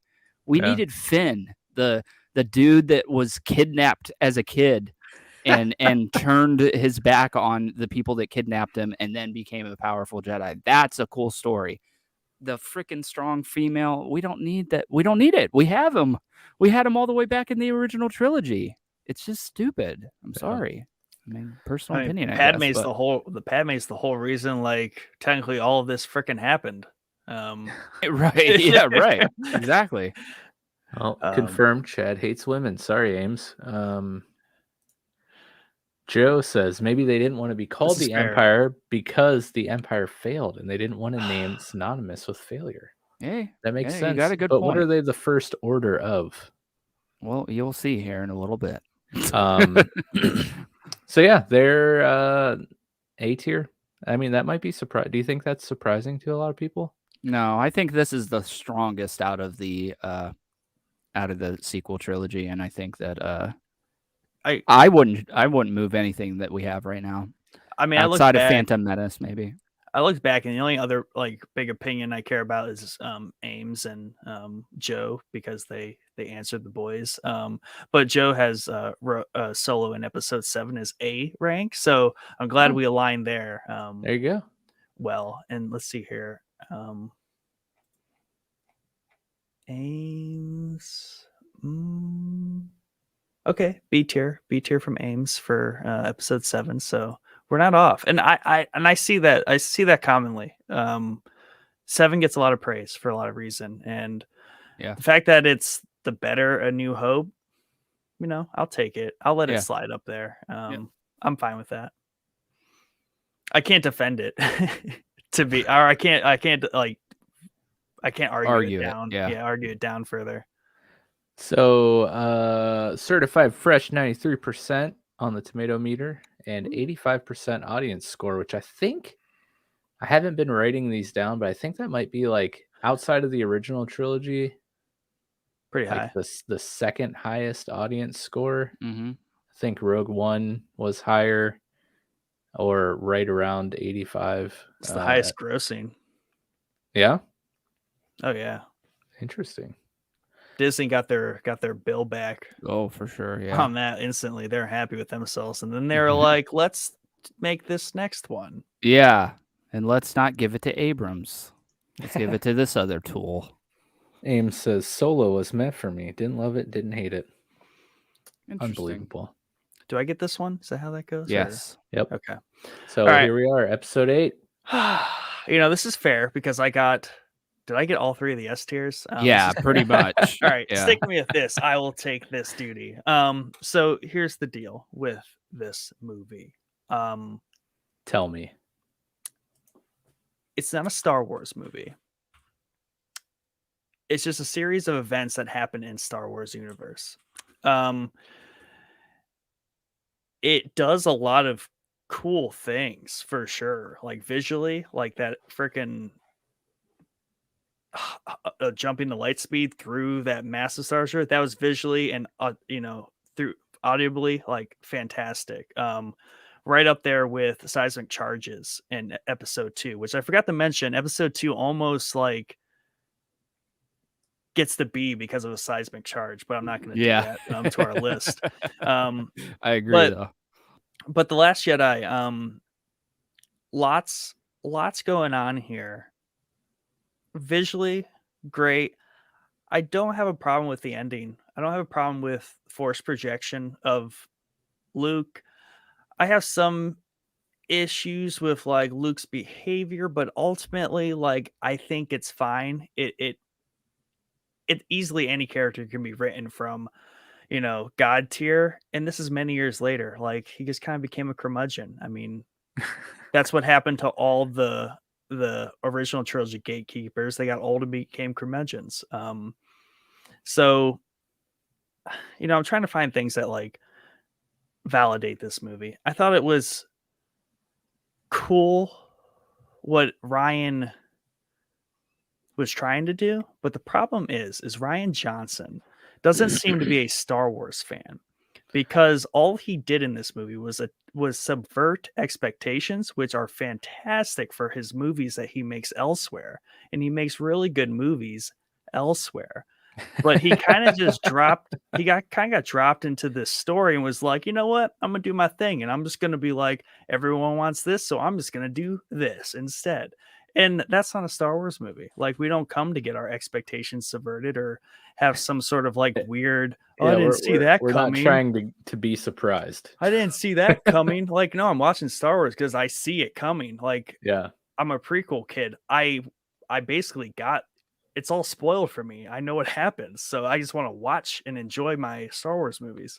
So there's a lot of things that just offset it personally, why I just I don't watch it. It's just not one that I sit there and watch. If I do watch, it's for Kylo Ren, but I disagree with Kylo Ren's weird indecisiveness to kill his own mother.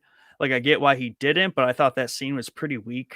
I think the fact that Leia had a perfect opportunity to die in a very graceful way, and instead she force pulls herself back into the bridge, like, just subverting expectations. Like, don't do that. Like, just stop. No. Bad Ryan. So it's just a lot of that, which is not the essence of a Star Wars movie. Like I've said for several of these movies, like, what captures like a Star Wars movie is like the grounded emotional connection to an adventure through space, in Star Wars space. So this movie attempts and kind of acts like it does that, but it's not really doing that. And that's why, I mean, it's just my D tier movie, and that's where I want to drop it. Wild Neil has appeared, and he says, Rian Johnson, Captain subverts expectations. Oh yeah. I gotta say, like, Knives Out, amazing movie. Amazing. Love it. Real excited for Knives Out too. But yeah, that's not what we're here for with the Star Wars movies. And Ames 100% agrees about Leia. Thank you. Yeah, I feel like that was a pretty lame point of the movie too. But go ahead, Chad. Poe got trashed. Yeah. So I cannot. So this is probably. Let me just say what I need to say, and then I'll put it in a tier. I can't hate this movie as much as everyone wants to hate it. But again, I have the same arguments for the sequel trilogy, which is Rey sucks, Finn is cool, and Kylo is badass.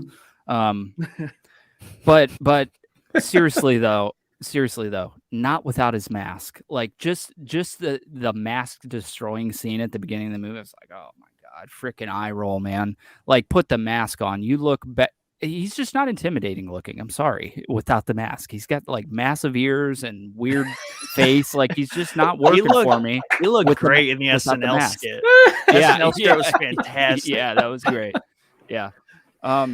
The throne room fight I thought was really visually awesome. One of the cooler fight scenes of the entire series. Criminal what they did to Poe. Absolutely criminal. Yeah.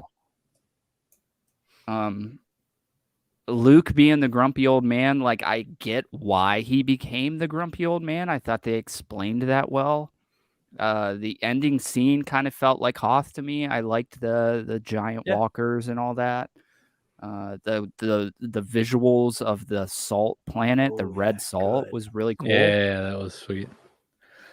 Luke showing up and sitting with Leia at the ending of the movie, I felt like that was something that was really missing from the sequel trilogy, were these three characters together at any point outside of a few scenes here and there. So I liked that scene, just hated that it came so late. And like I said, I like the background on the temple stuff that we got. That whole sequence is cool. But I just don't like, it's the same thing that you were saying with Rian Johnson, like, take his mask off. Why not? Screw it. Let's make the only Star Wars movie without a lightsaber fight. Screw it. Right. Like, I just hate it. Right. I hate that. I hate that there's not a freaking, even though we have the throne room, there is not a clash of a lightsaber to a lightsaber in this movie, because Luke is a hologram essentially and dodges everything.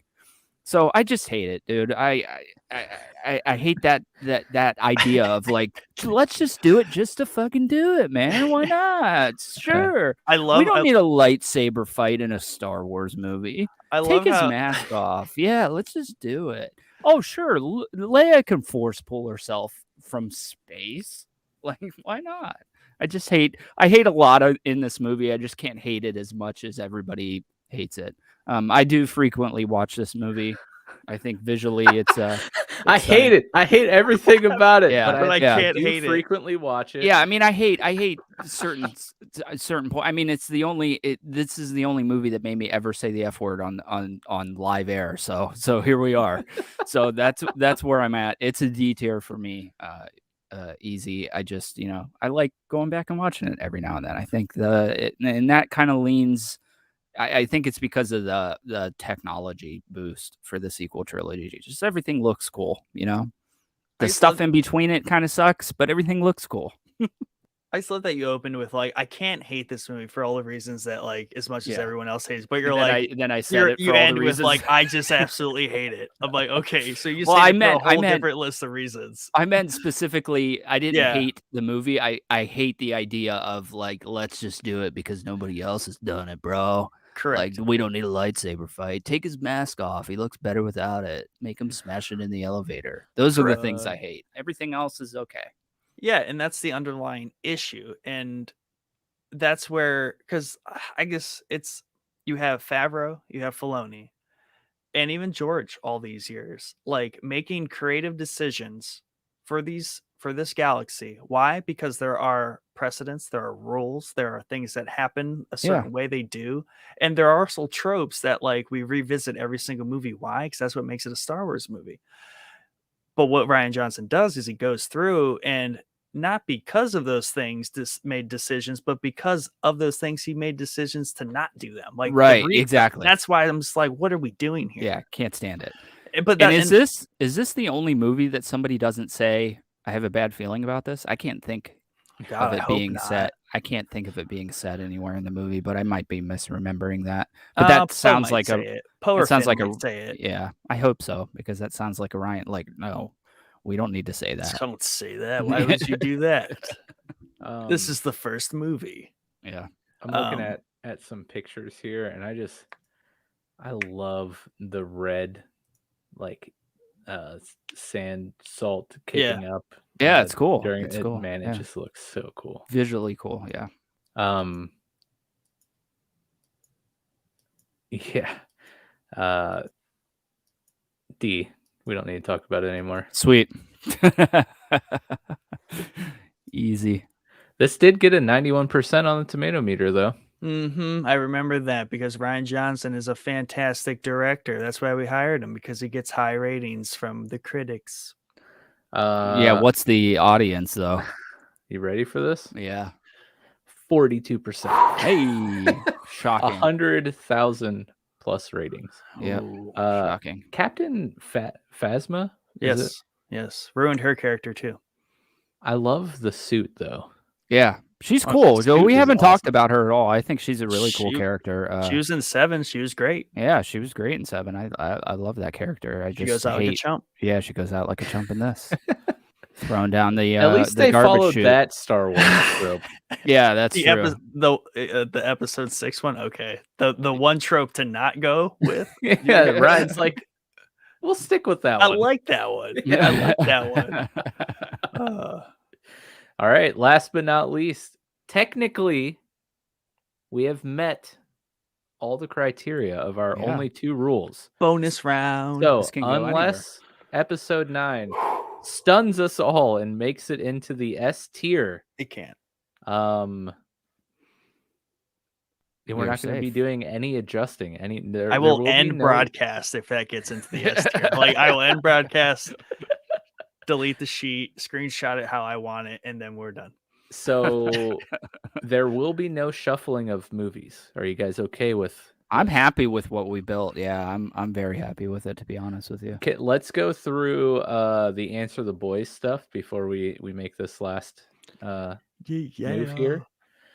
So Joe, his tier list was like this: S tier. episodes 4, 5, and 6. Not debatable. Good day. I will say I am slightly disappointed that you followed true to your word and did not debate us on not having all of these in S tier. And instead you kind of agreed with almost all of our points. So what's the deal?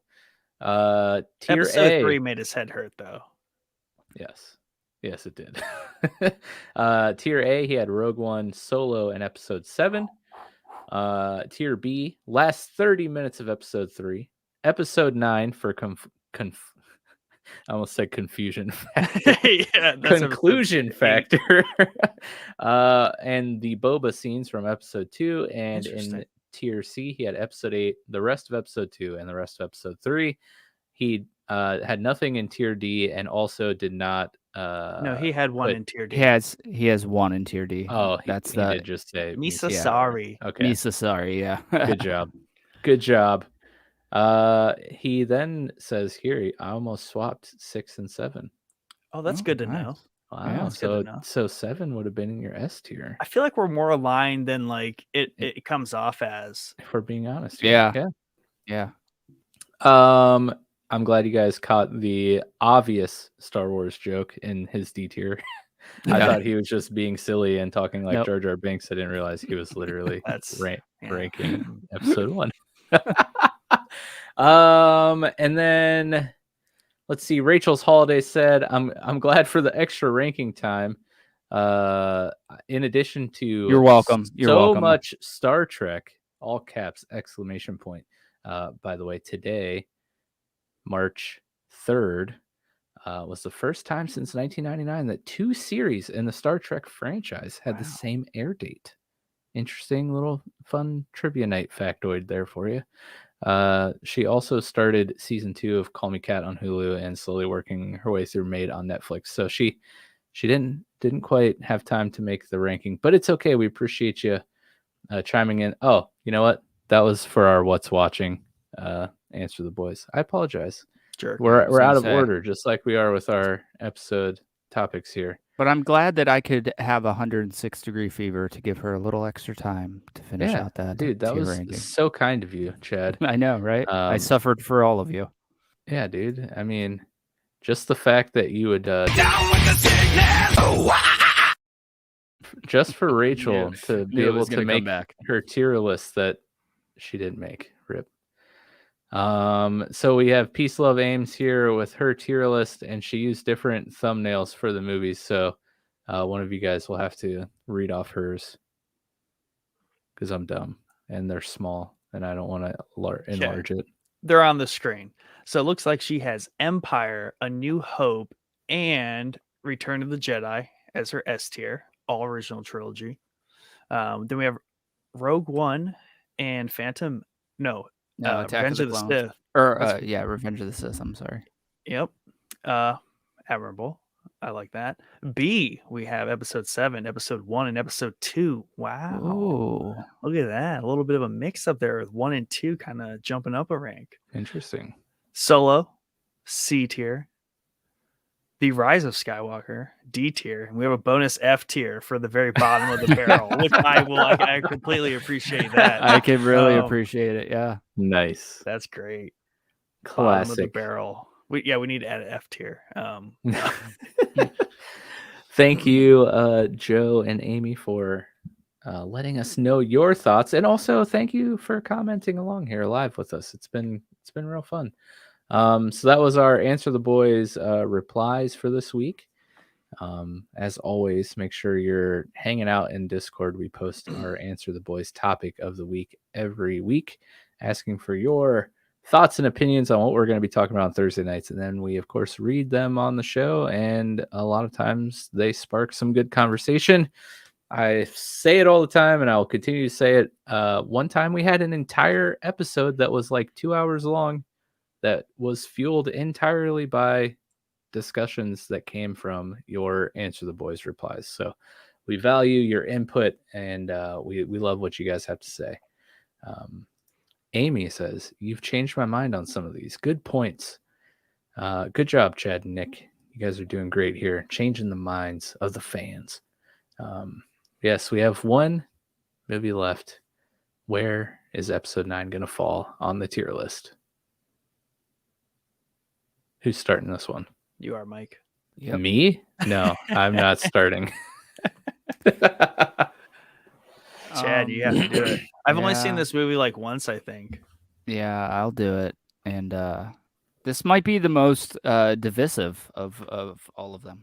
I don't know, man. I like this movie. I got to be honest with you.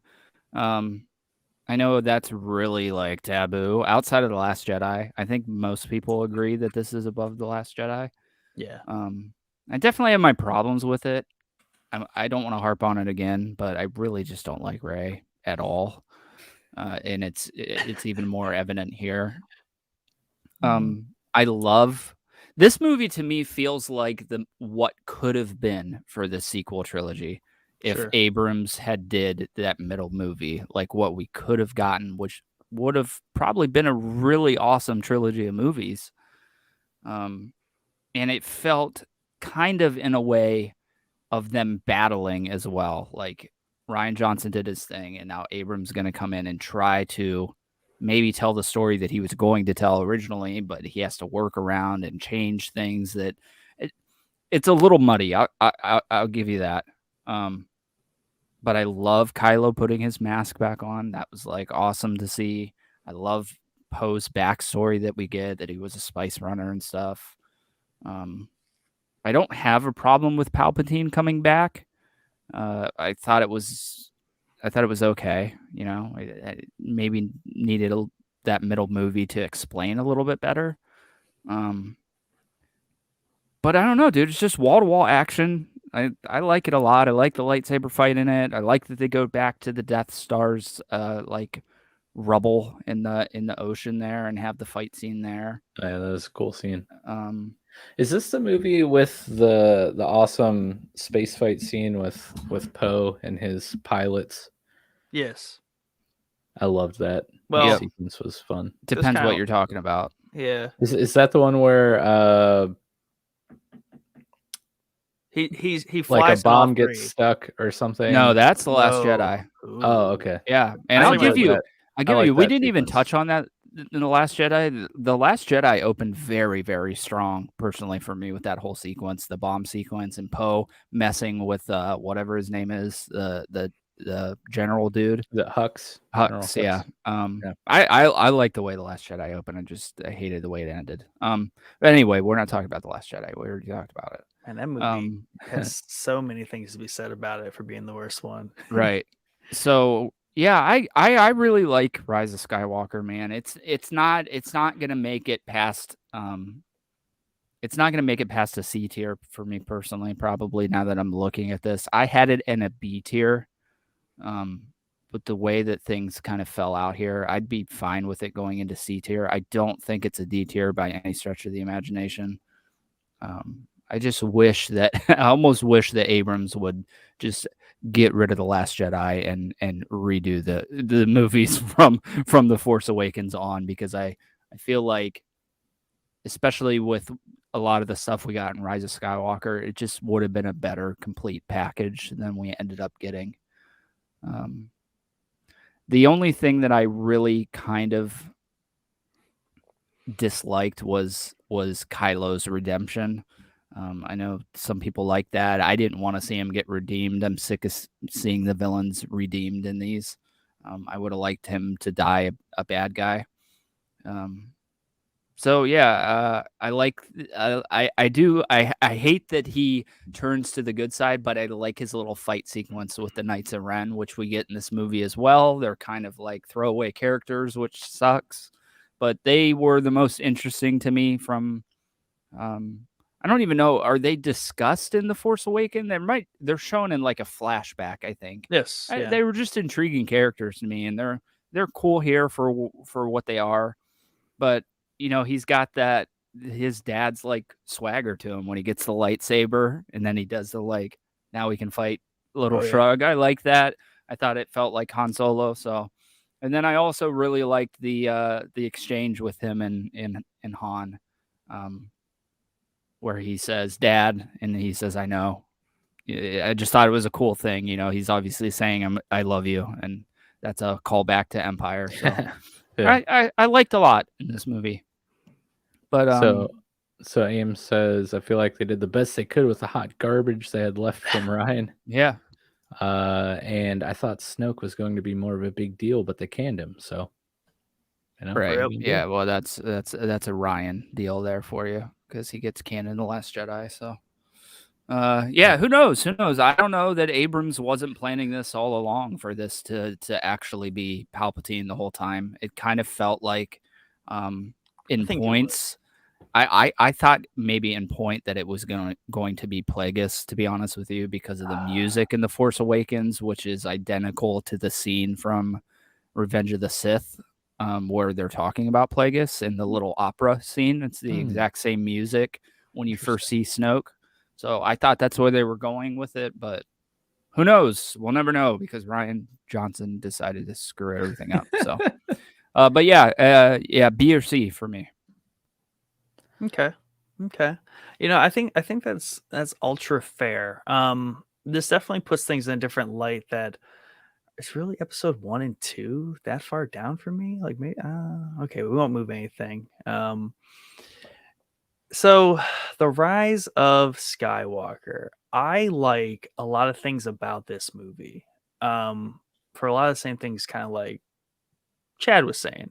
And I think a lot of things that people have issues with, I don't, because I think I appreciate that JJ took the time to kind of like bring in some concepts, some newer, some kind of like older, non-discussed and canon concepts, but the idea of like the Force dyad that Rey and Ren share.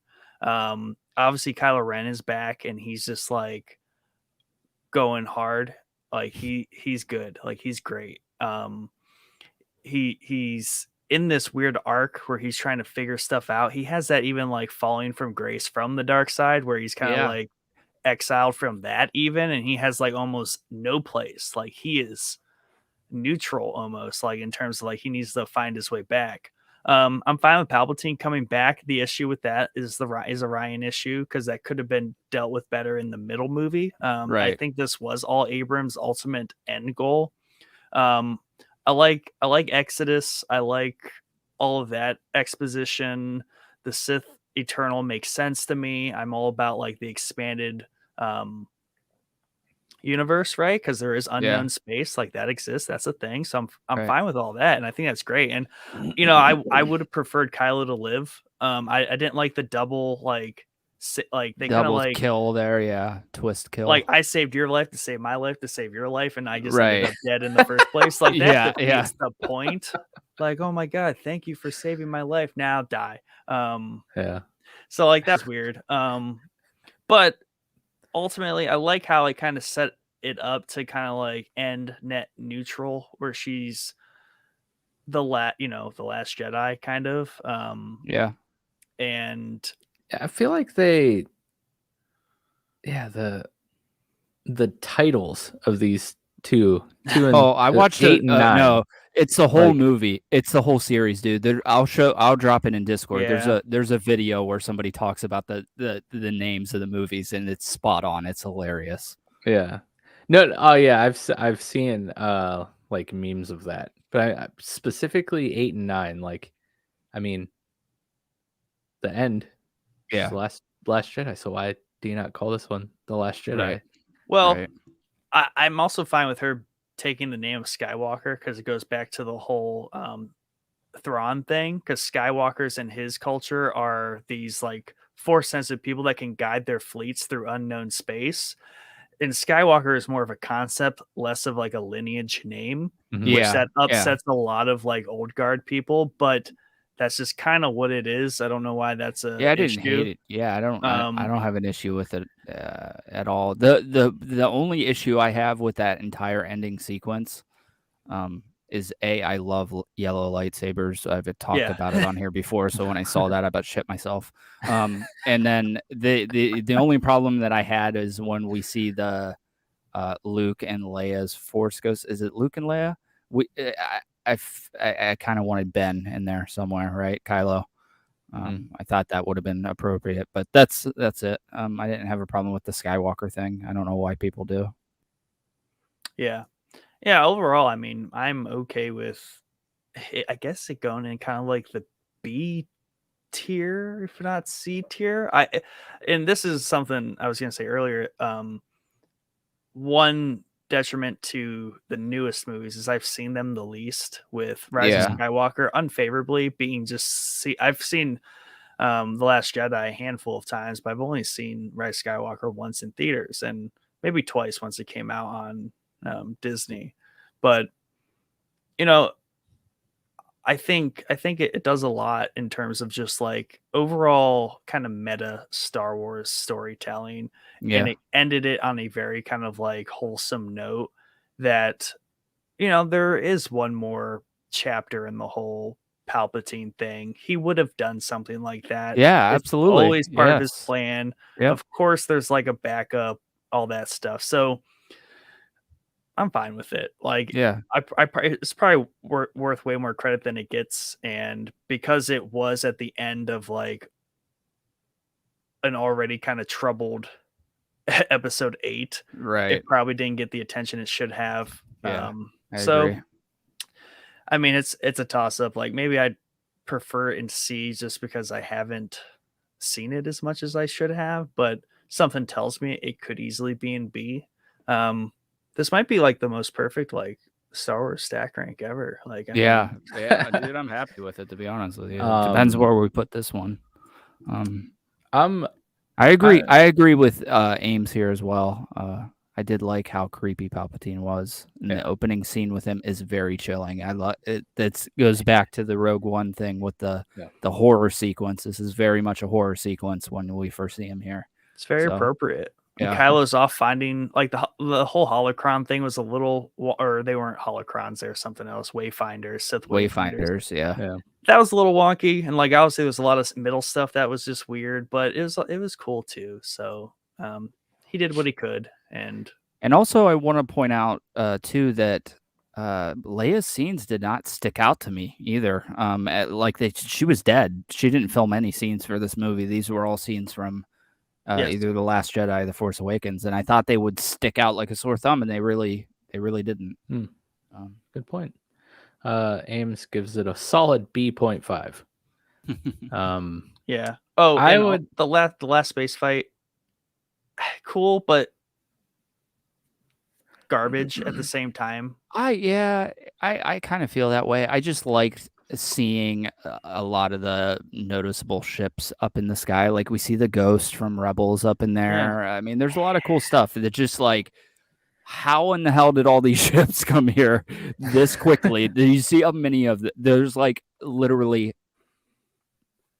hundreds of thousands of ships in the sky, and they just magically appear all at the same time. I thought it was a little rough, but that alone probably messes up a lot of Star Wars like loopholes, and the fact that all of a sudden we do have a galaxy-wide broadcast system, and everyone just shows up in one place and fights the ultimate, for the final showdown. That's a little campy and out of like character for me. I took it as like, hey, they found out Palpatine was here. The galaxy certainly does not want him back, so they're coming to fight now. Like before, it was just Kylo and his little band of misfits, but now Palpatine's back. We're coming. We remember what happened last time. We're gonna squash that bug right here. Yep. I would be cool with this being a B. And the audience score from Rotten Tomatoes would agree with that. Sitting at a cool 86% audience score. Wow. Nice. Now, can you guys guess what the Rotten Tomatoes tomato meter is for this one? Nick, no looking. I think I'm gonna go 60. 72. 52%. Because Rian Johnson wasn't the director. Yep, exactly. Here's what it comes down to. If you love The Last Jedi, you hate The Rise of Skywalker. If you hate The Last Jedi, you probably love The Rise of Skywalker. That's just how it is. And I was so bummed with the critics' reviews of this movie, man. It's like one of the movies where I was like, okay, I'm going to maybe start leaning on these a little less for games and movies and stuff, because I like this movie and they didn't. Yeah. Yeah, there's that. Aim says I agree. It was silly, but not gonna lie. When I first saw that and the music played, I got chillies. Did you intentionally mean to make that rhyme? Because you did, and it's awesome.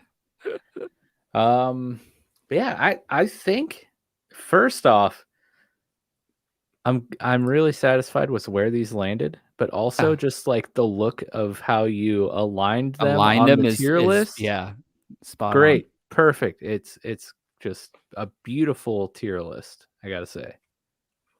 I Done like are the that. days of mashing everything on the left side. We're not hard aligning left. Right. Let's I like center that those we. bad boys. I like that we. Man, I'm happy with this because this rarely happens that my list is almost identical to this. I usually lose these debate things. Yeah.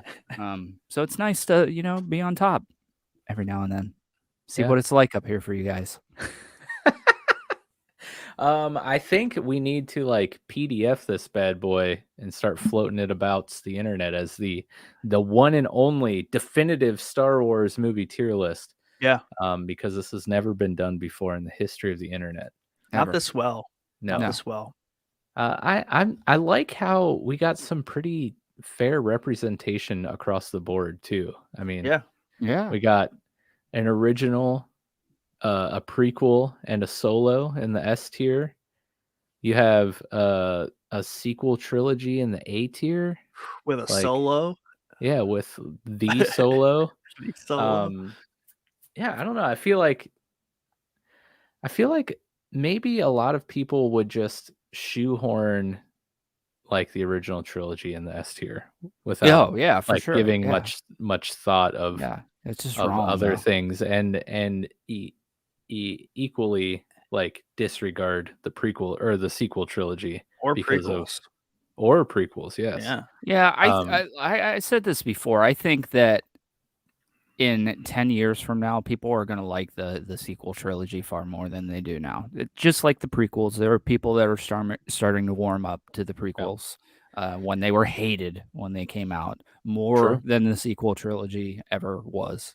So, yeah, And this has made me want to go back and rewatch the sequel trilogy.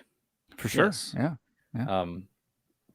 But yeah, with that being said, here is the Showboys Star Wars movie tier list. Let us know if you agree or hard disagree in the comments, or jump into our Discord, which we have a link in our episode description here. Jump in the Discord and let us know what you thought, where you agree and where you disagree. We would love to hear from you. I personally love doing these like ranking and tier list episode ideas. So also let us know if this is a concept that you enjoy listening to. I had a lot of fun with the Nolan Power rankings. Yeah. I had a lot of fun doing this tier list. Yeah, these so are I'm fun for sure. Yeah, looking forward to doing some more of these in the future. So let us know if you like this concept. Also, let us know what you would like us to do a power ranking or a tier list for. You can do all of that in the comments here on YouTube, Facebook. You can tweet us at Showboys Podcast. But probably the best place would be to definitely join the Discord and let us know in there. Do you guys have anything you want to get off your chest here before we wrap up? We're honing in on 3 hours, classic Showboys episode. Terrible. Yeah. Terrible. We don't really have too much coming up here in the future outside of our normal regular programming. We just had our newscast. So we will be back Thursday next week with some Uncharted 4 spoiler cast. So make sure you guys play Uncharted 4 before you listen to the episode. I know it's a very fresh, hot off the press game. Honestly, probably if you haven't played it yet, you should just come listen. Yeah. Yeah. Because you clearly don't care. Also, I do want to say stay tuned to YouTube for my Sekiro walkthrough. I've been cranking out boss guides and stuff for that too. And I'm thinking I'm going to do a pre-recorded walkthrough of Sifu when I'm done with Sekiro. There you maybe go. in the middle of Sekiro, so we'll see. Nice. Yes, Chad's streams here taking place here in the afternoons. have been super awesome for the Sekiro. You found your calling, Chad, I think to make guides and walkthroughs for samurai games. Yes. But no, if you're curious about Sekiro or stuck in certain places, tune into the stream or check out these boss guides. You do such a great job explaining all this stuff. I love watching those streams for sure. Back to the Uncharted topic for next week. We also might touch on the Uncharted movie a little bit. I know Nick hasn't seen it yet, but Chad and I both have. So we might talk about that a little bit. Can't really spoil anything. Yeah, probably spoiler free, maybe, hopefully. I mean, it's Uncharted. It's like spoiling Fast and the Furious. what was your autocorrect? Because it was hilarious about. Oh yeah, it was. Yeah. Was that priceless? Please find it, dude. I was let me get it dying. Yeah, I think it was. It's gassy and ferocious was my autocorrect for. I was trying to say that the fifth brother was Han from Fast and the Furious, and it came out gassy and ferocious in the autocorrect, which is like fantastic and exclusively what I'm calling that series. Oh my gosh, gassy and ferocious. You just described me after a night of Taco Bell. Yeah, check out Chad's streams. So we also have some cool streaming partners, one of which lurking in. Well, I shouldn't say lurking because she was very active in the live stream chat today. Peace, Love, Aim. She streams over on YouTube and Twitch. She's on like part 57 of the Pokemon Legends Arceus walkthrough. We also have our good friend BioCiv. He's streaming Ghost of Tsushima. Make sure you check those guys out, those guys and gals out. I'm about to wrap up Uncharted 4. I have one more stream left. I'm on chapter 21 of 22. That will definitely be wrapped up before next Thursday, obviously. And then I think I'll be into Horizon Zero Dawn. Yes, I'm streaming all of the trending, cutting edge new release video games for your guys' entertainment pleasure. Yeah. Well, it's kind of trending, just the wrong game in the series. Yeah, so. I was almost there. Just missed it by that much. Just the wrong horizon. Yeah. Anyways, you guys have a lovely night. Go check out our Patreon. Go jump in Discord. Subscribe. We love you guys. Enjoy the intro here. See ya.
Did you guys know that apparently there's a movie that just came out called The Batman?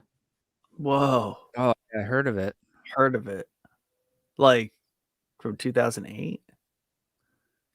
Oh, yeah, The Dark Knight. That one. 89? That one?